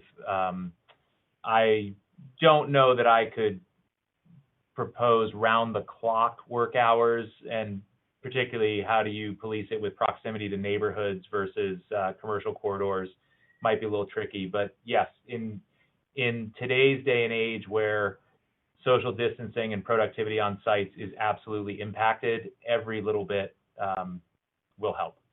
Well, I'm thinking about actually indoor work where you're not affecting the community with noise, at odd hours. So I know that during COVID, everyone should, sacrifice a little bit. The neighbors should sacrifice to get these projects done. But afterwards, if we just limit the noise and the impacts to the community, would that help with the finances to get projects done earlier? It's certainly creative. I don't know that I have an absolute yes or no. Whether the jobs are union, it might end up that working off hours is very productive, but comes at a 1.5 or 2x overtime rate. So I don't think it's a simple answer, but it's worth exploring. Thank you. All right, thank you, Commissioner Jane. Commissioner Ikezi. Thank you, Chair. So going back to the cap rate, who determines what is the cap rate and how is it determined? So I would say the invisible hand, meaning the market, the economic market. And as Libby pointed out, an apartment complex might have a cap rate of a 4 in Santa Clara. It might have a cap rate of a 6% if it's in Sacramento. And all that represents is investor appetite for those assets. And the investors are saying, if I'm going to buy and own and run apartments in Santa Clara, I'm going to believe that the income is more durable and that the long-term prospect for either revenue growth or appreciation in the asset value is better than it is in Sacramento. And so for the same income stream, they will pay more money in Santa Clara than they will in Sacramento. And it's just as simple as whatever the market is willing to pay for that income stream. Thanks. Second question might be from out of a left field, but has anyone tried to use accessory unit as a vehicle for increasing more affordable housing? Because the land is the cost of building an accessory unit is much cheaper than a brand new development. Development process is more streamlined if you meet all the permitting requirements. So, Jan, I've certainly got an opinion, but I don't know if you want to. Yeah, sure. Yeah, I mean, I would say yes. I think that the addition of accessory dwelling units, by virtue of its size alone, can produce a unit that is more affordable. And so that's something that I think we really encourage and want to incentivize. And on the other hand, when a homeowner makes that jump to add an accessory dwelling unit to their property, they often don't want that to come with any restrictions on who can live there by income. And that's just more of the homeowner wanting to have that flexibility of if they're paying to add the ADU, then they want to have the ability to be able to rent to whoever they want to. And so when you combine those two things, you can decrease acceptance and interest among homeowners to add ADUs. So we've generally taken the position that more is more, and we need more housing of all types, serving all types of incomes, and that providing, making it easier for homeowners to add accessory dwelling units benefits everyone by creating more units that are affordable by design. Thank you. Third question. So how can we get better educated on the types of issues and information you presented? Can you point us to some resources? So Libby pointed out there is the textbook by Charlie Long that ULI published. There are others like it, and the difficulty in this question is the philosophies and the structures of the way we presented our information will remain the same forever, but the numbers and what is a current cap rate, what is a financeable return, those types of things change very, very quickly, and they change annually, quarterly. When something like COVID hits, they change overnight. So, it's a matter of being in constant dialogue with your staff and developers and financiers, and understanding, what are the metrics in the current day that that allow or don't for development. And as we've said many times tonight, like hospitality, there are some people who think that hospitality properties may not come back for many, many, many years. And nobody knows for sure, but how do we treat retail going forward? When are people going to ride mass transit again? They're all questions that we're going to have to answer together as we get out of this crisis. So maybe you guys can come back after the dust is settled and tell us what's going on in the market, because that will help us make better decisions. Sure. I mean, you could almost have a group like ours come back every quarter and update. Right. I mean, and I'm not saying we should, but really things change that quickly. Thank you very much. I yield. All right. Thank you, Commissioner Ikezi. Commissioner Kelly. Yes. It's pretty common that we get situations where either the community wants less housing or the planning commission wants more density. What are the best incentives to offer a developer to get what like the planning commission wants, which is like density, or something what the community wants, which could be like a rec room?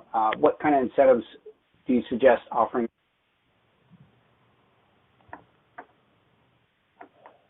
So my answer would be it's a dialogue with the developer to understand what are the what parts of the project are financial incentives and what are financial drags or anchors. And you know, there's a misconception, I think, oftentimes that developers get to build what they want. Developers have to build what the market wants, and if they don't build to the market, they won't have, you know, viable projects. And so one of the easiest tensions to describe is around parking. And I mentioned a project before where we have a half-empty parking garage. We were negotiating with the city of, I won't name the city, but negotiating with the city to reduce our parking count, and they wouldn't believe that the parking was going to remain half empty. If they had believed it, or if they had believed that it might even be a quarter empty. On that particular project, we had about 300 parking spaces. And so a quarter of that would be 75, and those spaces might have cost, you know, $25,000 or $35,000 per space. And you think about 75 spaces and $35,000 a space, and that's, you know, a couple $1 million.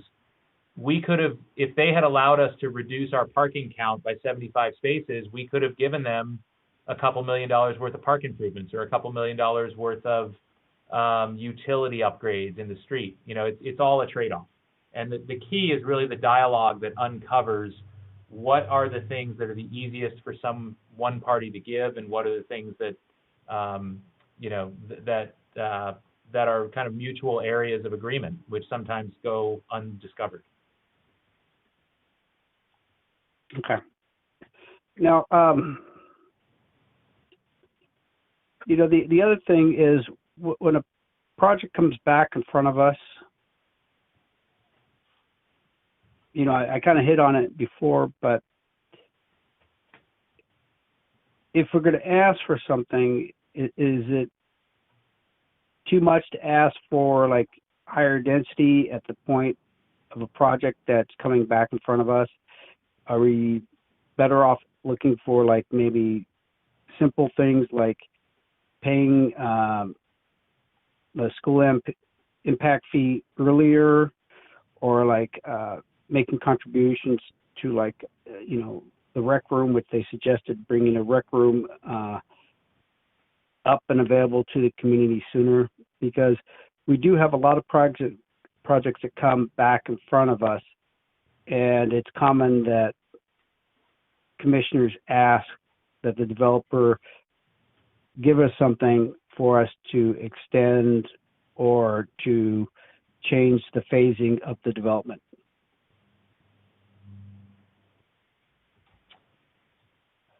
Yeah, without more specifics, it's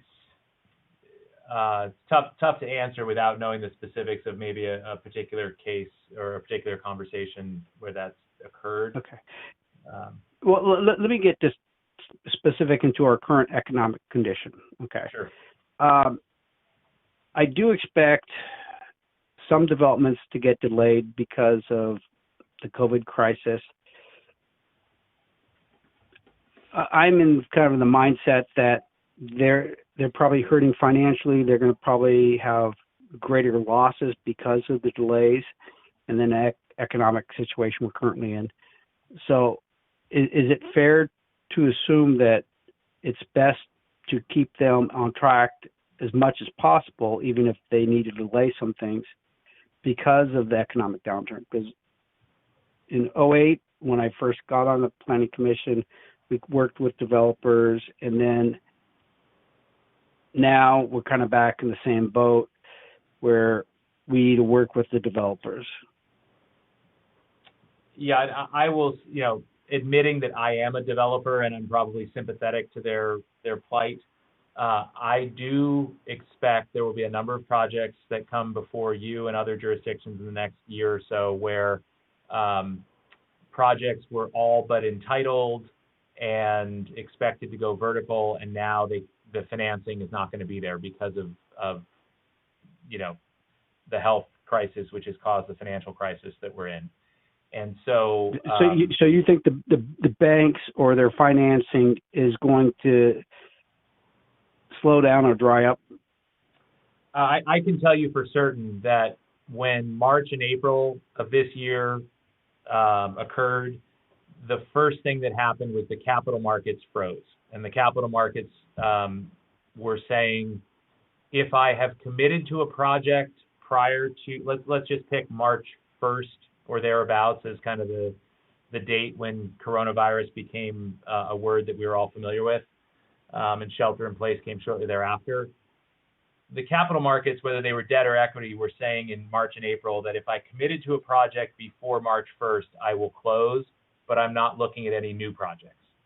And I can tell you, I have no shortage of situations that I'm aware of, whether it's ourselves or our peers, where we have projects that we believed we were going to break ground in late 2020 or early 2021, and the financing for those projects has evaporated.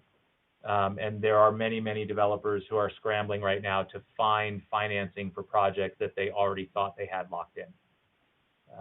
So whether you as a political body want to make the policy decision to extend and grant them extra time or not is your policy decision. But I can tell you that their need for that time is real, at least today, as of June 2020, it's very real. Okay, fair enough. That's all the questions I have. Thank you. Yeah, thanks. Thank you, Commissioner Kelly. Commissioner Cherukuru. I have the last questions, and I'll yield right after this.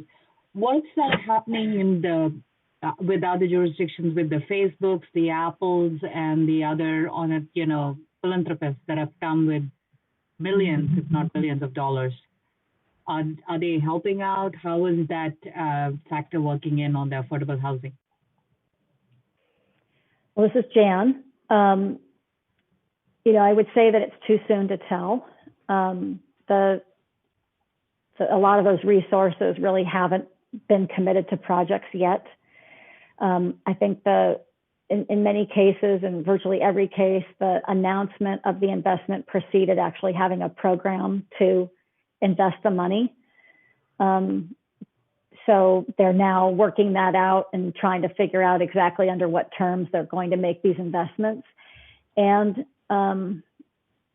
they are looking for a financial return, which makes it difficult because what we need in affordable housing is very, very soft loans and or grants because the ability to repay is very limited given that the rents are so low. So that's the biggest challenge that we've seen so far is the lack of specificity from the companies putting those resources out there, and then their expectation of receiving a return, virtually a market rate return on that investment that really doesn't work with affordable housing. So no money yet, just talk. Right. There's some small amounts of money that are being deployed. Would that be a fair way of saying it, Jan? But not the billions that was. But not the billions, not yet. And to add on to what Jan said, it's also often with this kind of money, and this is true for capital markets, the market rate deals as well. There's often, this expectation that there's a payback of the money in 5 to 7 years, or maybe if you're lucky, you get to 10 years, but that you're going to get paid back, and you're going to get paid back with a return at that time period. And that is another issue because, like Jen was saying, it's not, the project isn't going to pay back that money, or the kind of money that they need is the kind of money you don't have to pay back in 5 or 7 or 10 years. The kind of money they need is money that doesn't need to get paid back, or gets paid back on a what's called a residual receipts basis, which means after everything else gets paid back, then you get paid back. Yeah, Yeah. Sorry, this is Drew. Just to say that it's not all talk. We do have a project in San Jose where we've joint ventured with a group that is focused on providing housing at low income levels and for disabled adults. And we did get a Google grant, which was kind of seed funding to help the project entitlements. It is it's not going to help with the permanent financing of a project like that, but it did help move the project along, move the entitlements along, and ultimately, when that project's built, we'll be able to say that the loan from the Google fund made it happen. Thank you. And I'm familiar with projects where entities are committing. So I thank you for the clarification that there are certain grants coming. But it's interesting that Jen or somebody pointed out that they are still expecting a return on investment. So it's not really philanthropy. They're still looking at some gains at the end of it. Yeah, I would say the exception to that so far in terms of the tech company that's put the most details out is Apple. And the Housing Trust Fund of Silicon Valley is administering their funds.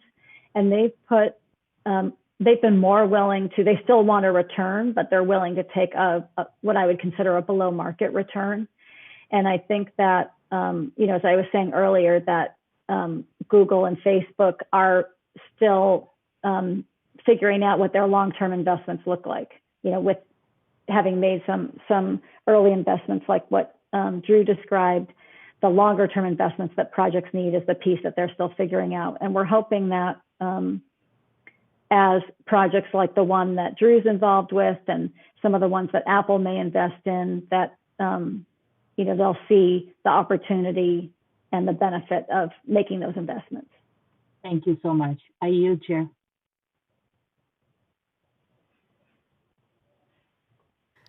Chair Becker, I do see one attendee's hand raised, and maybe it would just be worth asking if any other members of the public have any last questions.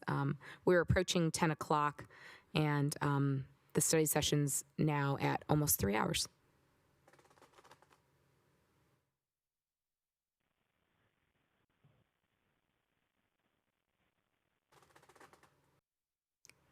Chair Becker, can you hear me? Sorry, my apologies. My thing was muted and I didn't even know it. So yeah, we are going to go to the public, and then we're going to start off first with Mrs. Badia, and then we're going to go to any other member of the public as well. And then we will do some final closing remarks within about 3 minutes because we are closing in on 10 o'clock. Mrs. Badia, go ahead when you're ready. Hi, everyone. Thank you so much for this very insightful, program. I am a commissioner for the city of Santa Clara, and I have a two-part question. First, as a cultural commissioner, our goal is to really see how can developers really bring benefit to the arts and culture. And have you, in your institute, explored how can these two entities or this type of programming be supported by development?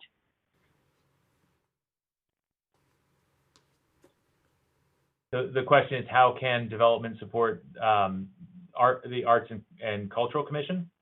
Arts and culture. I mean, you've talked about different types of impact fees, but I don't think I saw anything regarding culture and the arts. And so my question was, have you seen anything such as that?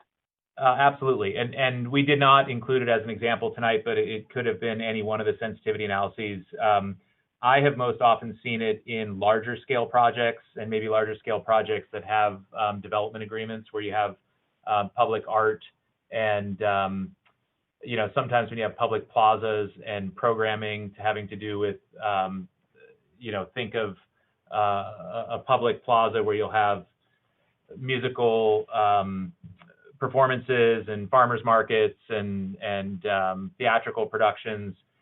Those types of things absolutely are seen all the time in development agreements and in these negotiations, but again, most often with larger scale stuff. Drew, let me just clarify. I think I'm talking about in terms of impact fees or other type of fees.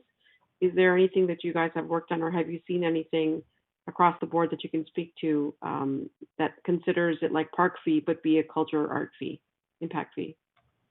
Yes, absolutely.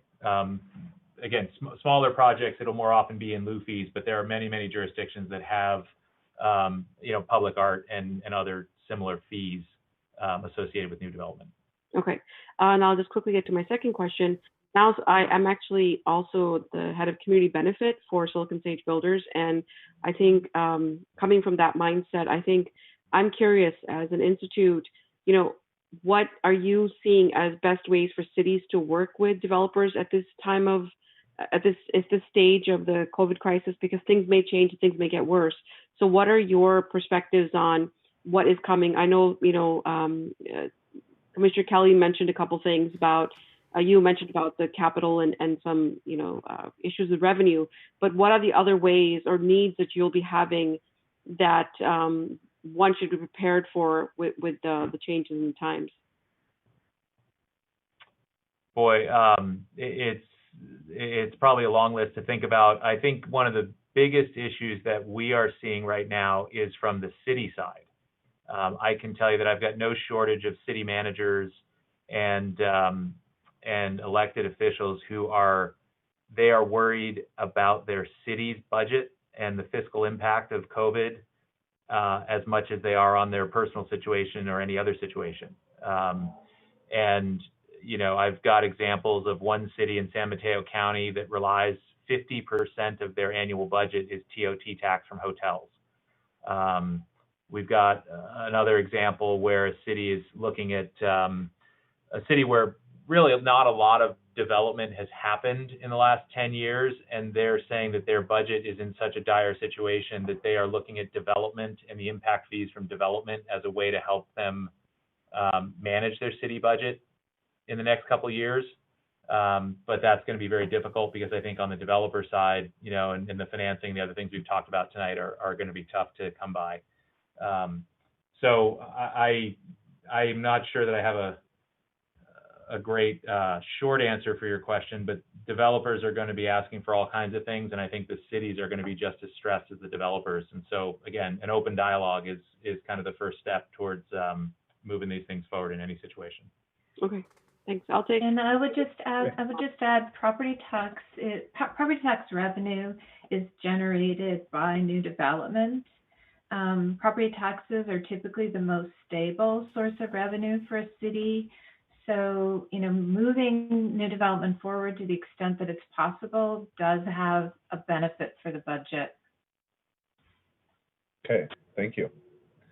All right, thank you, Ms. Abadia. All right, any other members of the public? I see there's an Alex Shore. Do you have a question? I can ask them to give you a chance to speak. Give you a little bit to respond. All right. Seeing no response. Okay. So we will now go to any closing remarks before we move on. Seeing no closing remarks, I just wanted to thank everybody for participating in the Q&A. I really appreciate it. Chair Becker, there is someone in the as an attendee who has raised their hand to speak. Sure, absolutely. Great, perfect. Let's see, we have KP. Go ahead, KP. Hello, this is Kevin Park. I came a little late, and I know that you may have answered this before, but do we have a plan or process on how we handle change requests, especially from developers, whether it be rearranging of phases or changes to plans made pre-COVID that are due or that are affecting how the current plans are made? For example, I know the Hunter Storm project, they had a community meeting where they requested some changes, and I feel that there may be more of these kinds of changes, especially when there are projects that they must break ground or they must make progress, and there's a time limit where we can extend those things. Do we have outreach programs? Yeah, so as of now, there isn't a blanket extension that the city has provided for development. That's something to consider. The Hunter Storm project is the one project that has explicitly come forward proactively requesting changes to consideration of timing. Okay, because my feeling is that there may the process be would be, if it is through individual requests, permit extensions essentially require the approval of the body that approved whatever permit that they're requesting for an extension on, unless the city, for instance, issued sort of a blanket extension on all permits.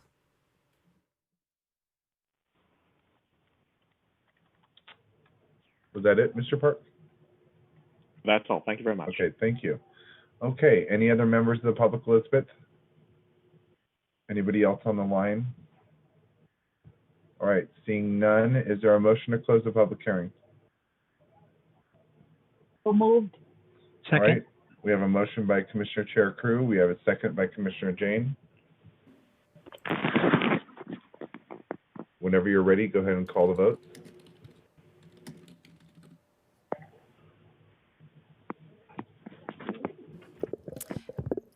Commissioner Kelly, Yes. Commissioner Akazi, Aye. Commissioner Jane, Yes. Vice Chair Salame, Yes. Chair Becker, Yes. Commissioner Cherukuru. Yes. Thank you.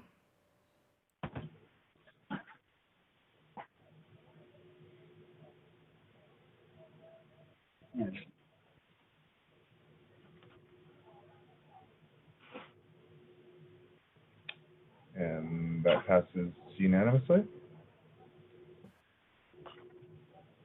Can't see the screen, but I suppose it did. Okay, so any last comments from the Planning Commission before we move on? I will permit up to about a minute to give your closing remarks. Hold on, my screen just went to full again. My apologies. But any last remarks? Commissioner Cherukuru. Thank you. This was really good. When can I get a copy of this presentation? Staff can have that for you. We will upload it to the city's website tomorrow. So you can get it from the website, or I could also send it to commissioners. Either way works. Website is just as good. Thank you, Elizabeth. Appreciate it. I yield. Okay. Okay, thank you. Commissioner Kelly? Yeah, I just wanted to thank everybody for putting this on. It was a great presentation, very informative. Thank you again. Okay, thank you, Commissioner Kelly. All right, and I just want to say thank you to Drew, Jan, Libby. I mean, you guys gave a really great presentation, and the reality of it is it's really coming down to is, as all of us as planning commissioners, you just really gave us a presentation that makes us feel a little more empowered and the ability to flex our power, because there's times where we feel like we're being bullied or pushed around by developers, and we really want what we want. I'm going to hold our city attorney Xander to this, but I want a roller coaster if I want a roller coaster or a giant pink elephant. But you guys did a really great job. I really appreciate this. You've empowered us as commissioners. You've empowered our people of Santa Clara. And I'm really looking forward to getting all this new housing built and making Santa Clara a very great place for quality of life. Thank you so much. Any other final comments before we move on? Just thank you for a Thank great you. presentation. Great. Thank you for giving us the opportunity again. No problem. Thank you so much. I mean, it's well worth the time. We apologize for the lateness, but this is just such great information to take in. It should never be missed, and regardless of the time, it should never be missed. Thank you so much. Yeah, and Thank you all. to Rena for for inviting us in and putting this together. Yes, thank you, Rena. Really Yes, appreciate absolutely. Thanks all. Have a good night. Thank you. it. Great. Good night. Thank you. Have a great one. Thank you. Okay, so we are now going to move on. I know Commissioner Jane said made a motion to continue this on. So I'm going to say, let's try to get this within a 10-minute period, if we can, to finish out item number 1, study session, and questions for Xander about the first agenda item, which is about the case in Sacramento. So Commissioner Jane, you may begin. Yeah, Xander, I had a question about rezoning, because rezoning generally applies for a specific project, a specific applicant, and yet it seems to have been put into the legislative matters category. I'm a little confused about how bias applies for rezonings. Yes, well, no question, rezoning is a legislative act. The zoning of a city is done on a grand scale when a zoning code is first adopted, which of course was done, 50 years ago in Santa Clara. But it remains a legislative act even when done on a small scale. So the decision to change the allowable uses of land for a specific parcel is adopting a new policy for that parcel of land. So it is a legislative act, even though it only affects one development. Okay, great. That's a quick answer to that. I was confused about that. Now, the quasi-judicial sort of implies that planning commissioners should not make decisions or possibly even not discuss these projects beforehand. But I've seen that council seems to have talked to each other about council appointments. Would that come under the category of that not recommended?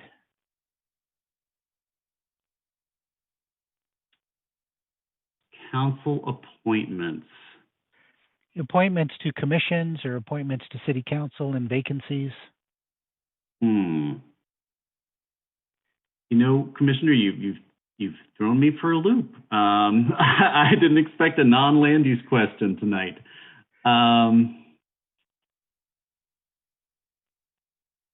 Because it applies to specific people. It's not in general to the public. Right. I don't know offhand whether that be quasi-judicial or legislative.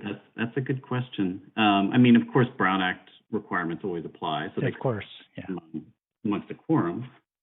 But would there be bias? Well, okay. Let's look at it this way. The reason we have this discussion tonight is because of due process protections. And when you have land use decisions that affect someone's use of their property, you have the potential to deprive them of a property right without due process of law. When you're talking about appointing someone to a board or commission, I don't know that there's a property interest. Well, they're getting paid.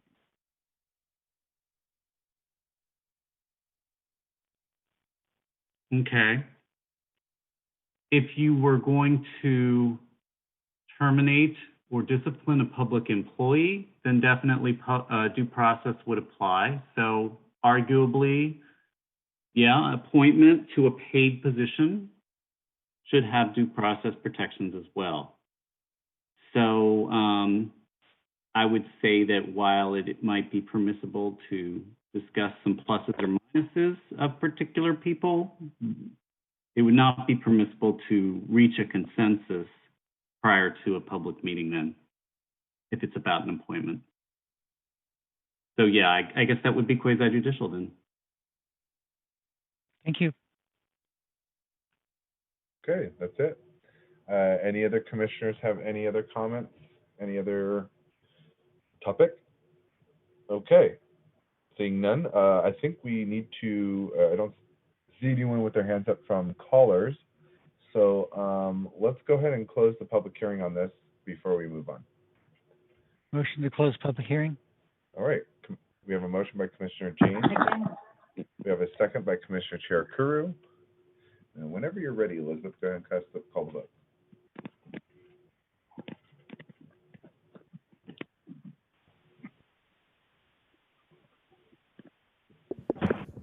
Okay, the motion is to close public hearing. Commissioner Kelly?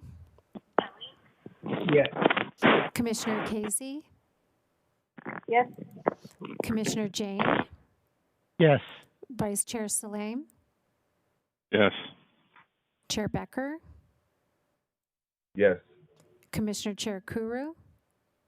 Yes. Thank you.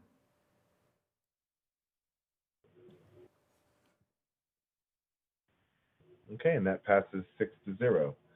All right, I did miss something I noticed on the agenda, and I think, Xander, I think I do have to open for public presentations, correct? If anyone wanted to, but then we could just motion to close it? Yes. Okay, so let's do public presentations. Is there anybody from the public that would like to address the commission for anything that is not currently on the agenda this evening? If so, do so now. Raise your hand, chime in, put your message in the chat.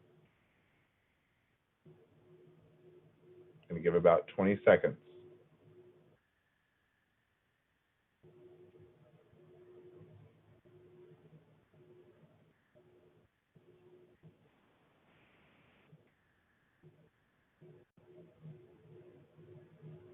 Okay, that's 20 seconds. I see nobody. So is there a motion to close the public hearing? I think we've determined you don't need to close it if it never happened. Okay. Is that correct, That is Xander? correct, because nobody Okay. asked to speak. Sounds good.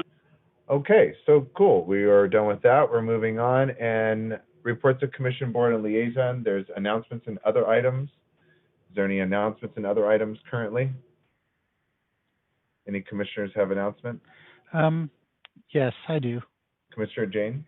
Yeah, I was discussing this with Anthony, and I watch a lot of council meetings, and at the council meetings, Mayor Gilmore is there on the dais, and it seems like it makes the meetings more normal and more interesting.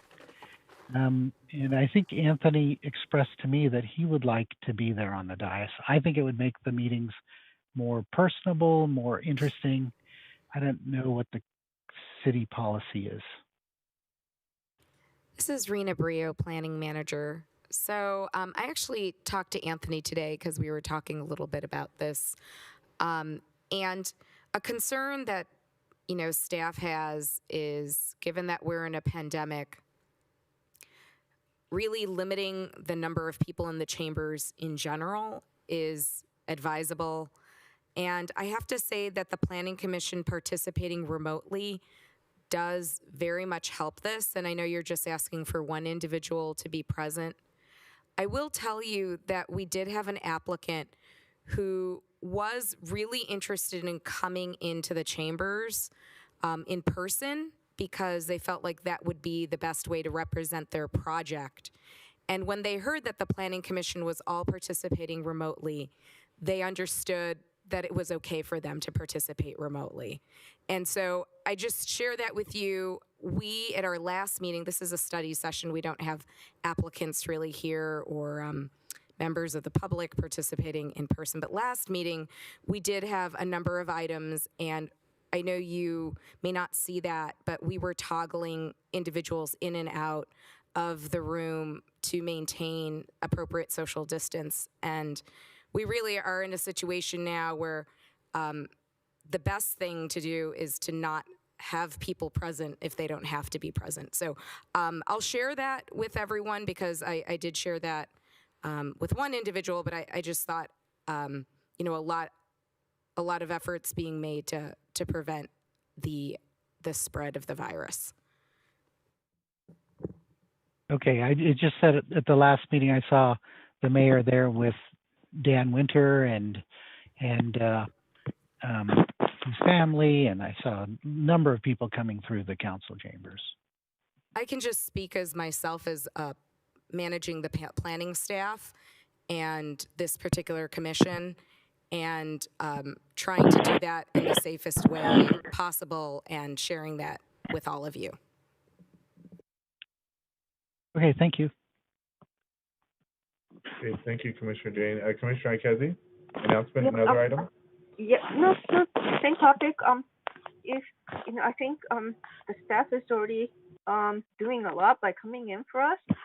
So if there are things we can do to keep things safer, then I think it makes sense to have fewer people in the chamber. Thank you.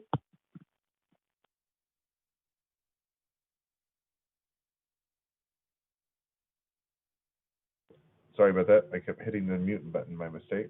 Thank you, Commissioner Ikezi. All right, any other announcements and other items before I move on to Commissioner Travel? All right, seeing no hands raised, let's move on to Commissioner Travel. Any Commissioner Travel? Seeing none, we will now move on to Director of Community Development Projects, which is Planning Commission budget updates. So there's suppose we actually don't have one nothing of to those. report since we did have the meeting on Wednesday. There's no new information on any of the items. Okay, upcoming agenda items?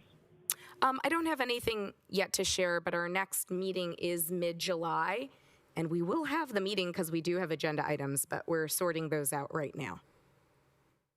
Okay, and city council actions, I don't think we had a city council meeting. So that moves us to our adjournment to the next meeting in July. Is there a Move motion? to adjourn. Move to adjourn by Commissioner, Second. Vice Chair Slave. Second by Commissioner Jane. Go ahead and call the votes whenever you're ready, Elizabeth, just for the record.